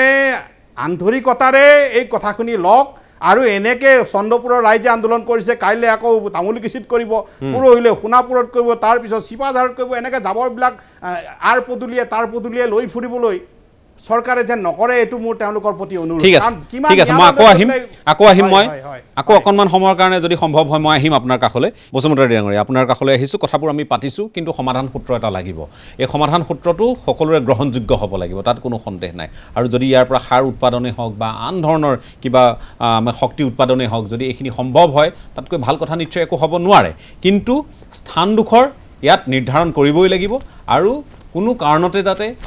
জৈৱ বৈচিত্ৰ্য বিনষ্ট হ'ব নোৱাৰে, পৰিৱেশ যাতে প্ৰদূষিত হ'ব নোৱাৰে, এই কথাখিনি গুৰুত্ব ইয়াত বহন কৰিব লাগিব। এইখিনি আমি দেখিবলৈ পাব লাগিব। গতিকে শেষত আপুনি কি ক'ব? যিহেতু ৱেষ্ট মেনেজমেণ্ট হ'ব লাগিব, এইটো আমি জাবৰ যিহেতু নিষ্কাশন কৰিব লাগিব, আমি ভাবোঁ যে চন্দ্ৰপুৰত জাবৰ নিষ্কাশন নকৰি গুৱাহাটীৰ জাবৰ গুৱাহাটীৰ 4টামান জেগাত সৰু প্লেণ্ট বনাই পেলাই তাক নিষ্কাশন কৰি পেলাই বৈদ্যুতিকৰণ কৰে, বিদ্যুৎ উৎপাদন কৰে, তেনেকুৱা ব্যৱস্থা কৰক চন্দ্ৰপুৰত। কিন্তু APDCLৰ মাটি যথেষ্ট পৰিমাণে কিন্তু চন্দ্ৰপুৰতে আছে। তাত যদি এনেধৰণৰ এটা প্ৰকল্প লোৱা হয়, তাত ৰাইজে তেতিয়াও আপত্তি কৰিব নেকি? আগে যদি প্ৰকল্পটো নিৰ্মাণ কৰি লয়, নাই আপত্তি কৰিব, এইটো তাত হ'বলৈ নিদিয়ে। তাত যি ধৰণে প্ৰতিশ্ৰুতি দিয়া হৈছে সেইখিনিহে হ'ব লাগিব। ঠিক আছে, মই আৰু কিবা ক'ব খুজিব আৰু সংযোজন কৰিব খুজিব? নাই, সংযোজন মানে এই কাৰণেই যে তাত আমি হ'ব নিদিয়াৰ মেইন কাৰণটোৱেই হৈছে যে অক্সিজেনৰ ভঁৰাল গুৱাহাটীৰ চন্দ্ৰপুৰখন, আৰু ইয়াৰ পৰা কি হ'ব পাৰে, আপোনাৰ লগতে আমচং অভয়াৰণ্যখন আছে। এইফালে আপোনাৰ আমি আলোচনাত এটা জানো যে গুৱাহাটীখনক যি লোকেল মাছ যোগান ধৰে চন্দ্ৰপুৰত ধৰে, ইয়াৰ ৱেষ্টৰ পানীখিনি গৈ কলং নষ্ট হ'ব, কলঙৰ নষ্ট হোৱাৰ লগে লগে এই মাছ মানুহে খাব নোৱাৰাৰ অৱস্থা হ'বগৈ। গতিকে তাৰ পৰা তাত যিটো আমাৰ নিৰ্মল পানী যোগান এটা আঁচনি লৈছে এই আঁচনিতে আমি প্ৰদূষিত হ'ব বুলি আমি খাটাং হ'ব পাৰোঁ। ঠিক আছে, কলং বুলি নহয়, কলং, দিগাৰ আৰু ব্ৰহ্মপুত্ৰ তিনিখনেই পলিউট হৈ যাব। আৰু এটা কথা হৈছে যে আপোনাৰ আমি যে কৈ আছোঁ গোটেই গুৱাহাটীখনৰ জাবৰ ইমানকণি চন্দ্ৰপুৰৰ ওপৰত আমি কেনেকৈ দি দিয়াৰ কথাটো ভাবিছোঁ। তেখেতে এটা কথা কৈছে যে গুৱাহাটীৰ আমি চাৰিওদিশত, এইটো কথা মই সদায় কৈ আছিলোঁ যে গুৱাহাটীৰ জাবৰখিনি আমি গুৱাহাটীতে ৰখাৰ কেনেকুৱা এটা ব্যৱস্থা আমি ভাবিব নোৱাৰোঁ। প্ৰকল্প নিৰ্মাণেৰে শক্তি উৎপাদন হওক, সাৰ উৎপাদন হওক, হয় সেইটোৱে কৰক। আৰু সেইটো ক্ষেত্ৰতে মই ভাবোঁ চৰকাৰে তেনেকুৱা ধৰণৰ এটা ফুল প্ৰুফ মেকানিজিম আগত হেৰি কৰক। মই পঞ্চানন বৰ্মন আপোনাৰ কাষলৈ আহিছোঁ। মই চৰকাৰখনলৈকে এটা অনুৰোধ, খুব বিজ্ঞানসন্মত এটা দৃষ্টিভংগীৰে লৈ গ'লে তেওঁলোকে এক্সপাৰ্ট কমিটি এটা ফৰ্ম কৰি কিনে বাইদেউ যিখিনি কৈছে এতিয়া গুৱাহাটীৰ জাবৰ আমি যদি নলবাৰীত পেলাওঁ, গুৱাহাটীৰ জাবৰ যদি মৰিগাঁৱত পেলাওঁ, কোনোৱে কাৰো জাবৰ ল'বলৈ আগ্ৰহী নহয়। গতিকে গুৱাহাটীৰ জাবৰখিনি আমি গুৱাহাটীয়ে ল'ব লাগিব। গতিকে এই যি সৰু সৰু যিখিনি ক'লে তেওঁলোকে মাইক্ৰ' প্লাণ্ট কিছুমান বনাই কিনে তাত য'ত সাৰৰ উৎপাদন, শক্তিৰ উৎপাদন হয়, সেই উৎপাদনৰ জৰিয়তে স্থানীয় যুৱক যুৱতীবিলাকক তাতে এমপ্লয়মেণ্ট জেনেৰেশ্যনৰ এটা চিন্তা কৰিব লাগে। আৰু ছলিড ৱেষ্ট মেনেজমেণ্টত আমাৰ গুৱাহাটী IITখন এখন ইমান সুন্দৰ অনুষ্ঠান আছে, Indian institute of advance science and technology আছে, তাৰে মানে বাচক বনিয়ে কিছুমান এক্সপাৰ্ট লৈ কিনে এটা খুব সুন্দৰকৈ এটা চিন্তা চৰ্চা কৰি কিনে খুব বিজ্ঞানসন্মত যিখিনি ছলিড ৱেষ্ট মেনেজমেণ্টৰ যিখিনি কৰণীয় আছে গভৰ্ণমেণ্টে সেইখিনি কৰক। আৰু ইয়াৰে লগতে মই চৰকাৰখনলৈ আৰু এটা অনুৰোধ, দীপৰ বিলৰ ওচৰতে লাগি থকা গড়ভঙা ৰিজাৰ্ভ ফৰেষ্ট, ৰাণী ৰিজাৰ্ভ ফৰেষ্ট, জোৰশাল আৰু কোৱাচিং, এই যিখিনি সংৰক্ষিত বনাঞ্চলক লৈ কিনে চৰকাৰে যেনে অনতি পলমে এইখিনিক ৱাইল্ড লাইফ চেংচুৰীলৈকে মানে খুব গুৰুত্বপূৰ্ণ ঠাই এইখিনি গভৰ্ণমেণ্টে যদি চৰকাৰখনে যদি এইখিনি কৰে তেতিয়াহ'লে আমি মানে আমি যথেষ্ট এই ভাল পাম। আৰু আমি যিহেতু এই আৱৰ্জনাৰ কথাটো পাতি আছোঁ, আৱৰ্জনাটোৰ যে এটা ভেলু আছে সেই কথাটো আমি ৰাইজৰ মাজত প্ৰচাৰ কৰিব লাগিব, সেই ব্যৱস্থাটো আনিব লাগিব। সেইটো আমি কৈ থাকোঁ মাজতে বিজ্ঞাপন ইত্যাদি ওলালে যে আপুনি ছলিড ৱেষ্টখিনি বেলেগ ধৰণে ৰাখক, আপুনি তিতাখিনি বেলেগকৈ ৰাখক। মানুহে কৰি নাথাকে, মানুহৰ পৰা আমি হয় ৱেষ্টটো কিনিব লাগিব বা মানুহে বিকিব লাগিব বা চৰকাৰে কিনিব লাগিব, এনেকুৱা ধৰণৰ কথাবিলাক এটা ব্যৱস্থাপনা হ'ব লাগিব। ঠিক আছে, আৰু ৱেষ্টটো কেনেকৈ কমাব পাৰে সেইটোৰ ক্ষেত্ৰতো মানে জনসচেতনতাৰ যথেষ্ট দৰকাৰ। হয়, মই ৰাজবংশী ডাঙৰীয়া আপোনাৰ কাষলৈ আহিছোঁ। শেষত আপুনি কি ক'ব? গণতান্ত্ৰিকভাৱে নিৰ্বাচিত চৰকাৰ এখনে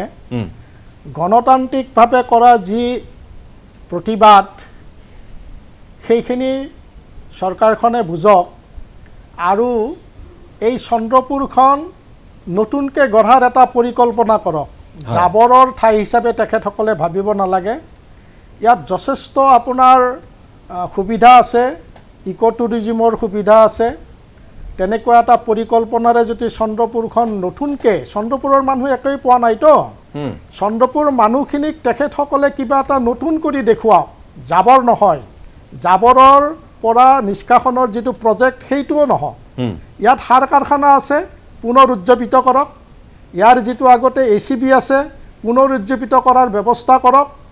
ইয়াৰ যিটো সূতাকল আছে পুনৰ উজ্জীৱিত কৰাৰ ব্যৱস্থা কৰক। ইয়াৰ দুখীয়া জনসাধাৰণ এই তিনিওটা প্ৰকল্পৰ জৰিয়তে উপকৃত হ'ব আৰু চৰকাৰখনেও নিবনুৱা সমস্যা সমাধানৰ এটা পথ বিচাৰি পাব। ঠিক আছে, মই চৰকাৰৰ প্ৰতি এইটোৱে অনুৰোধ। ঠিক আছে, মই সময় যিহেতু শেষ হৈ আহিছে, মই তুৰুমণি শেষত এই যিটো কথা কোৱা হৈছে যে চৰকাৰখন সংবেদনশীল চৰকাৰ, ৰাইজৰ পক্ষত থকা চৰকাৰ, আজি 23টা দিন অতিক্ৰম কৰিছে, ৰাইজে প্ৰতিবাদ কৰিছে নিৰৱচ্ছিন্নভাৱে গণতান্ত্ৰিকভাৱে। গতিকে চৰকাৰৰ দায়িত্ব, চৰকাৰৰ প্ৰত্যাহ্বান জনালোঁ, চৰকাৰে ৰজাই অতি সোনকালে প্ৰজাৰ কথা শুনক আৰু প্ৰজাৰ যিটো আহ্বান এই আহ্বানটো নিশ্চয় ৰক্ষা কৰিব। চন্দ্ৰপুৰৰ ৰাইজে কৈছে যে আপুনি জানে যে চন্দ্ৰপুৰখন কিয় বিখ্যাত বুলি আগতে কিতাপত পঢ়িবলৈ পাইছিল। গতিকে পুৰণি চন্দ্ৰপুৰক আমি আধুনিক ৰূপত বিচাৰিছোঁ, তাত পৰ্যটনৰ সম্ভাৱনীয়তা আছে, তাক উন্নয়ন কৰক। আৰু এটা কথা, এতিয়া বহুকেইজনে তাত আৰম্ভ কৰিছে। আৰু এটা কথা আমি দেখিছিলোঁ চৰকাৰৰ গঠন হোৱাৰ সময়তে একদম আৰম্ভণিতে আমাৰ এই যিটো পথ, আমাৰ নাৰেংগী চন্দ্ৰপুৰ যিটো পথ, মৰিগাঁৱলৈ যোৱা পথটোৰ ৰাজ্যিক পথটোৰ নামাকৰণ কৰা হৈছিলে হোমেন বুঢ়াগোহাঁইদেৱৰ নামত। গতিকে আমি অত্যন্ত সুখী আছিলোঁ, ৰাইজে এই 16 কিলোমিটাৰ এতিয়া জাবৰৰ গাড়ীৰ পাছে পাছে পৰ্যটক যাব লাগিব, আমি অহা যোৱা কৰিব লাগিব। আমাৰ বেদনা দুখ এইবোৰ কথা চৰকাৰে সংবেদনশীল যিটো চৰকাৰ, গতিকে মই ভাবোঁ কম সময়ত বুজি পাম। আমৰা আশা কৰিম 7 দিন 5 দিনৰ ভিতৰত চৰকাৰে সংবেদনশীল যদি চৰকাৰ হয় 7 দিন 5 দিনৰ ভিতৰত প্ৰতিফলিত হ'ব। ঋতুবৰণ শৰ্মা, বাকীসকলৰ কাষলৈ যাবলৈ সময় নহ'ব, মই আপোনাক শেষত আপোনাৰ প্ৰতিশ্ৰুতি কি হ'ব? চৰকাৰ, আপুনি যিহেতু মই কৈছোঁ যে শাসকীয় দলৰ প্ৰতিনিধি হিচাপে দায়িত্ব আছে, এগৰাকী নাগৰিক হিচাপে সমান্তৰালকৈ দায়িত্ব আছে, গতিকে আপোনাৰ এই লোকসকলৰ যিখিনি আক্ষেপ, যিখিনি অভিমান, যিখিনি ইয়াত আৱেগ নিহিত হৈ আছে এইখিনিক লৈ আপুনি কেনেধৰণে চৰকাৰখন পেছ কৰিব চাওক সময় পৰিস্থিতি সকলো সলনি হৈছে চৰকাৰৰ চিন্তা চৰ্চা সলনি হৈছে ৰাইজৰ দৃষ্টিভংগীৰ সলনি হৈছে আমি এতিয়া 70 চন 80 চনৰ 90 চন বা 2000 চনৰ অৱস্থাত আমি নাই আজি সলিড ওয়েষ্ট মেনেজমেণ্ট লৈ পেলাই চন্দ্ৰপুৰবাসী ৰাইজ যেনেকৈ মানে চিন্তিত হৈছে স্বাভাৱিকতে হোৱাটো উচিত তেখেতসকল আৰু একে অৱস্থা কাইলৈ চন্দ্ৰপুৰৰ সলনি যদি বেলেগ এঠাইলৈ যায় তাতো সেই একে অৱস্থাৰ সৃষ্টি হ'ব কিন্তু আমি সমান্তৰালভাৱে গুৱাহাটীবাসীৰ আৱৰ্জনাসমূহ মানে বিজ্ঞানসন্মতভাৱে নিষ্কাশন কৰি ইয়াৰ এটা পাৰ্মানেণ্ট সলিউশ্যনৰ দিশতো আমি আগবাঢ়ি যাব লাগিব চৰকাৰখন তাৰ পৰা আমি গায়ে এৰা দিব নোৱাৰে এতিয়া কথা হ'ল যে এইখিনি হ'ব কেনেকৈ আজি ভাৰতবৰ্ষৰ বিভিন্ন উন্নত ৰাজ্য বিদেশৰ কথা মই নকলোৱেই গুজৰাট কৰ্ণাটক ইত্যাদি ৰাজ্যত মই দুখনমান জেগাত মই নিজেও দেখিছোঁ যে জাবৰ নিষ্কাশনৰ কাৰণে ভলিউমটো বেছি হ'লেও যদি বিজ্ঞানসন্মতভাৱে যিবোৰ মেচিনাৰিজ আছে সেইবোৰ যাতে সঠিকভাৱে ব্যৱহাৰ কৰা যায় কম সময়ত বেছি জাবৰক কিন্তু কম সময়ৰ ভিতৰত নিষ্কাশন কৰিব পৰা যায় সাৰ বিদ্যুৎ উৎপাদনৰ বাবে তাৰ মানে ৰ মেটেৰিয়েল হিচাপে ব্যৱহাৰ কৰিব পৰা যায় এইখিনি আগতীয়াকৈ কৰি আন্তঃগাঁথনি আগতীয়াকৈ কৰি লৈ ৰাইজৰ সন্মুখত যদি আমি দৃষ্টিভংগী মানে দাঙি ধৰোঁ ৰাইজৰ এটা কথা ঠিক যে আন্তঃগাঁথনি নিৰ্মাণ নকৰাকৈ তালৈ জাবৰ পেলাবলৈ যোৱাটো এটা কিন্তু এটা অপৰাধ সেইটো মই এইকাৰণে মানি ল'ম কাৰণ এতিয়া আপুনি দেখকৈ আপোনাৰ ঘৰৰ সন্মুখেদি আপুনি ডাঙৰ ট্ৰাক এখন বাদেই দিয়ক ঠেলা বা আপুনি মোনা এটাও লৈ যাব নিদিব কিয় দিব যদি জাবৰ পৰি গৈ থাকে সেইটো সুকীয়া বিষয় কিন্তু আমি চৰকাৰৰ এটা অসুবিধা এইটো চাব লাগিব যে মানে গুৱাহাটী মিউনিচিপাল কৰ্পৰেশ্যনে যে জাবৰখিনি পেলাব ক'ত দায়িত্ব চৰকাৰৰ মই এইখিনি কৈ পেলাই চৰকাৰৰ তেওঁলোক প্ৰশাসনিক বিষয়া হিচাপে তেওঁলোকক সেই বিভাগীয় এক প্ৰকাৰ এক্সপাৰ্ট বা বিশেষজ্ঞ হিচাপে তেওঁলোকৰ দায়িত্ব আছে তেওঁলোকে তাত সমাধান সূত্ৰ বাহিৰ কৰিব লাগিব ৰাইজক আস্থা আৰু বিশ্বাসত ল'ব লাগিব এই দায়িত্বটো তেওঁলোকৰ আছে যে কি নহওক মই আপোনালোক সকলোকে ধন্যবাদ জ্ঞাপন কৰিছোঁ আশ্বস্ত কৰিম শেষত যে আমাৰ চৰকাৰে ৰাইজৰ এই কথাবিলাক গুৰুত্ব সন্মান জনাব আমি সন্মান জনাব আহিব লগত দিনত যে বিজ্ঞানসন্মতভাৱে হয় এতিয়ালৈ হোৱা নাই তেওঁলোকৰ আক্ষেপ আছে তেওঁলোকৰ খং আছে আশা কৰিম তেওঁলোকৰ খং আছে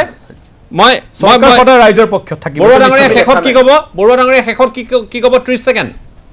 মই ক'ব বিচাৰিছোঁ যে এই ৱেষ্টবিলাক তেওঁলোকে মানে আৱৰ্জনা বুলি মানে য'তে ত'তে পেলাব নালাগে আৰু তেখেতসকলে এইটো মেনেজমেণ্ট কৰক আৰু এইখিনি সম্পদলৈ ৰূপান্তৰ কৰিব পাৰি সম্পদে এইটো মেনেজমেণ্ট কৰিবলৈ দিছে মানে এইটো সম্পদ এইটো আৱৰ্জনাটো মানে হেৰি নহয় যিটো মুবিন আখতাৰে ক'লে যে সম্পদ হয় আৰু ক'লে তেখেতে যে আমি এইখিনি মানুহক সজাগ কৰিব পাৰিব লাগিব একে সময়তে সজাগ কৰিব পাৰিব লাগিব এতিয়া কথাটো হ'ল যে চন্দ্ৰপুৰৰ পৰিৱৰ্তে বিকল্প কোনো অঞ্চলত এইখিনি হ'বই লাগিব তাত কোনো সন্দেহ নাই কিন্তু আন্তঃগাঁথনি এইবিলাকেৰে তেওঁলোকে হেৰি বনায় আজিকালি ৰাস্তা পকা কৰে ৰাস্তা পকা কৰিবৰ কাৰণেও সেই প্লাষ্টিক যিবিলাক আপোনাৰ ঠুঙা আছে হয় এইবিলাক ব্যৱহাৰ কৰিব পাৰে আৰু যোৱাবাৰ শুনা পাইছিলোঁ আমাৰ মাননীয় হেমন্ত বিশ্ব শৰ্মা ডাঙৰীয়াই এই হেৰি ফালে কি কয় বকো ফালে এটা ৰাস্তা এইবিলাক প্লাষ্টিকৰ ঠুঙা বটল চটল এইবিলাক দিয়ে বনাইছিল বুলি শুনা পাইছিলোঁ গতিকে মেনেজমেণ্ট যদি কৰে তেওঁলোকে এইবিলাক সঠিকভাৱে কৰক আৰু দূৰদৰ্শী চিন্তাৰে কৰক মই ধন্যবাদ জনাইছোঁ চৰকাৰে এইখিনি পৰামৰ্শ নিশ্চয় গ্ৰহণ কৰিব বুলি আমি আশা কৰিব পাৰোঁ এটা যোগাত্মক চিন্তাৰে অনুষ্ঠান সামৰিব খুজিছোঁ কিন্তু কথা হ'ল যে যেতিয়ালৈ চন্দ্ৰপুৰৰ লোকসকলৰ এই বৰ্তমানৰ যিটো সমস্যা এইখিনি যেতিয়ালৈ সমাধান নহ'ব চৰকাৰৰ কাম কাজে যেতিয়ালৈকে তেওঁলোকৰ পক্ষত অৱস্থান কৰা বুলি প্ৰতিফলিত নহ'ব নিশ্চয় তেওঁলোকে এই আন্দোলন অব্যাহত ৰাখিব যিটো আমি ধাৰণা কৰিছোঁ কিন্তু কথা হৈছে যে চন্দ্ৰপুৰ কি কাৰণে বিখ্যাত আছিল আৰু আজি কিয় বাতৰিৰ শিৰোনাম দখল কৰিছে সেই কথাখিনি আজি বিগত 22-23টা দিনে আপোনালোকে উপলব্ধি কৰিছে 1999 চনত 60 মেগাৱাটৰ যি তাপবিদ্যুৎ প্ৰকল্প আছিল সেয়া বন্ধ হৈছিল জুন মাহত আৰু তাৰ লগতে আমি জনাব খুজিছোঁ যে 2015 চনত অসম ৰাজ্যিক সাৰ আৰু ৰাসায়নিক প্ৰকল্পও বন্ধ হৈছিল সূতাৰ কলো বন্ধ হ'ল গতিকে ইটোৰ পিছত সিটো বন্ধ হৈ আছে কিন্তু মুকলি হৈছে জাবৰ পেলোৱাৰ বাটটো কেৱল আমি যিগৰাকী মনীষীৰ নামেৰে এই পথছোৱা নামকৰণ কৰিছোঁ সেই পথছোৱাৰ ওপৰেৰে আজি টুটুমনিয়ে কোৱাৰ দৰে ইখনৰ পিছত সিখন জাবৰৰ বাহন লানি নিচিগাকৈ গৈ আছে আৰু নিৰাপত্তা প্ৰদান কৰি কটকটীয়া নিৰাপত্তাৰ জৰিয়তে লৈ যোৱা হৈছে এই ব্যৱস্থাটোৰ অৱসান অঞ্চলবাসীয়ে বিচাৰিছে কোনো কাৰণতেই তাত তেওঁলোকে জাবৰ পেলাবলৈ নিদিয়ে এই কথাখিনি স্পষ্টকৈ কৈছে কিন্তু এটা কথা ঠিক যে চন্দ্ৰপুৰক লৈ যিখিনি প্ৰতিশ্ৰুতিৰ বন্যা বোৱা হৈছিল চন্দ্ৰপুৰক পূৰ্বৰ এক উদ্যোগমুখী বুলিয়ে নহয় এক উৎপাদনমুখী এটা অঞ্চললৈ পুনৰ তেওঁলোকে যাতে উন্নীত কৰিব পাৰে সেই দাবী তেওঁলোকে কৰিছে আশা কৰিছোঁ স্থানীয় জনপ্ৰতিনিধিগৰাকীৰ লগতে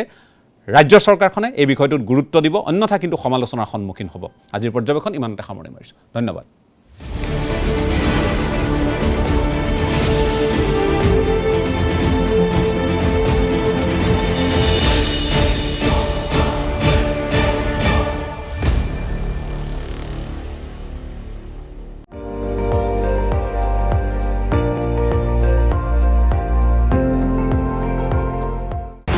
আপুনি চাই আছে ND24 সৰ্বশ্ৰেষ্ঠ নহয় সৰ্বোত্তমৰ দৌৰত।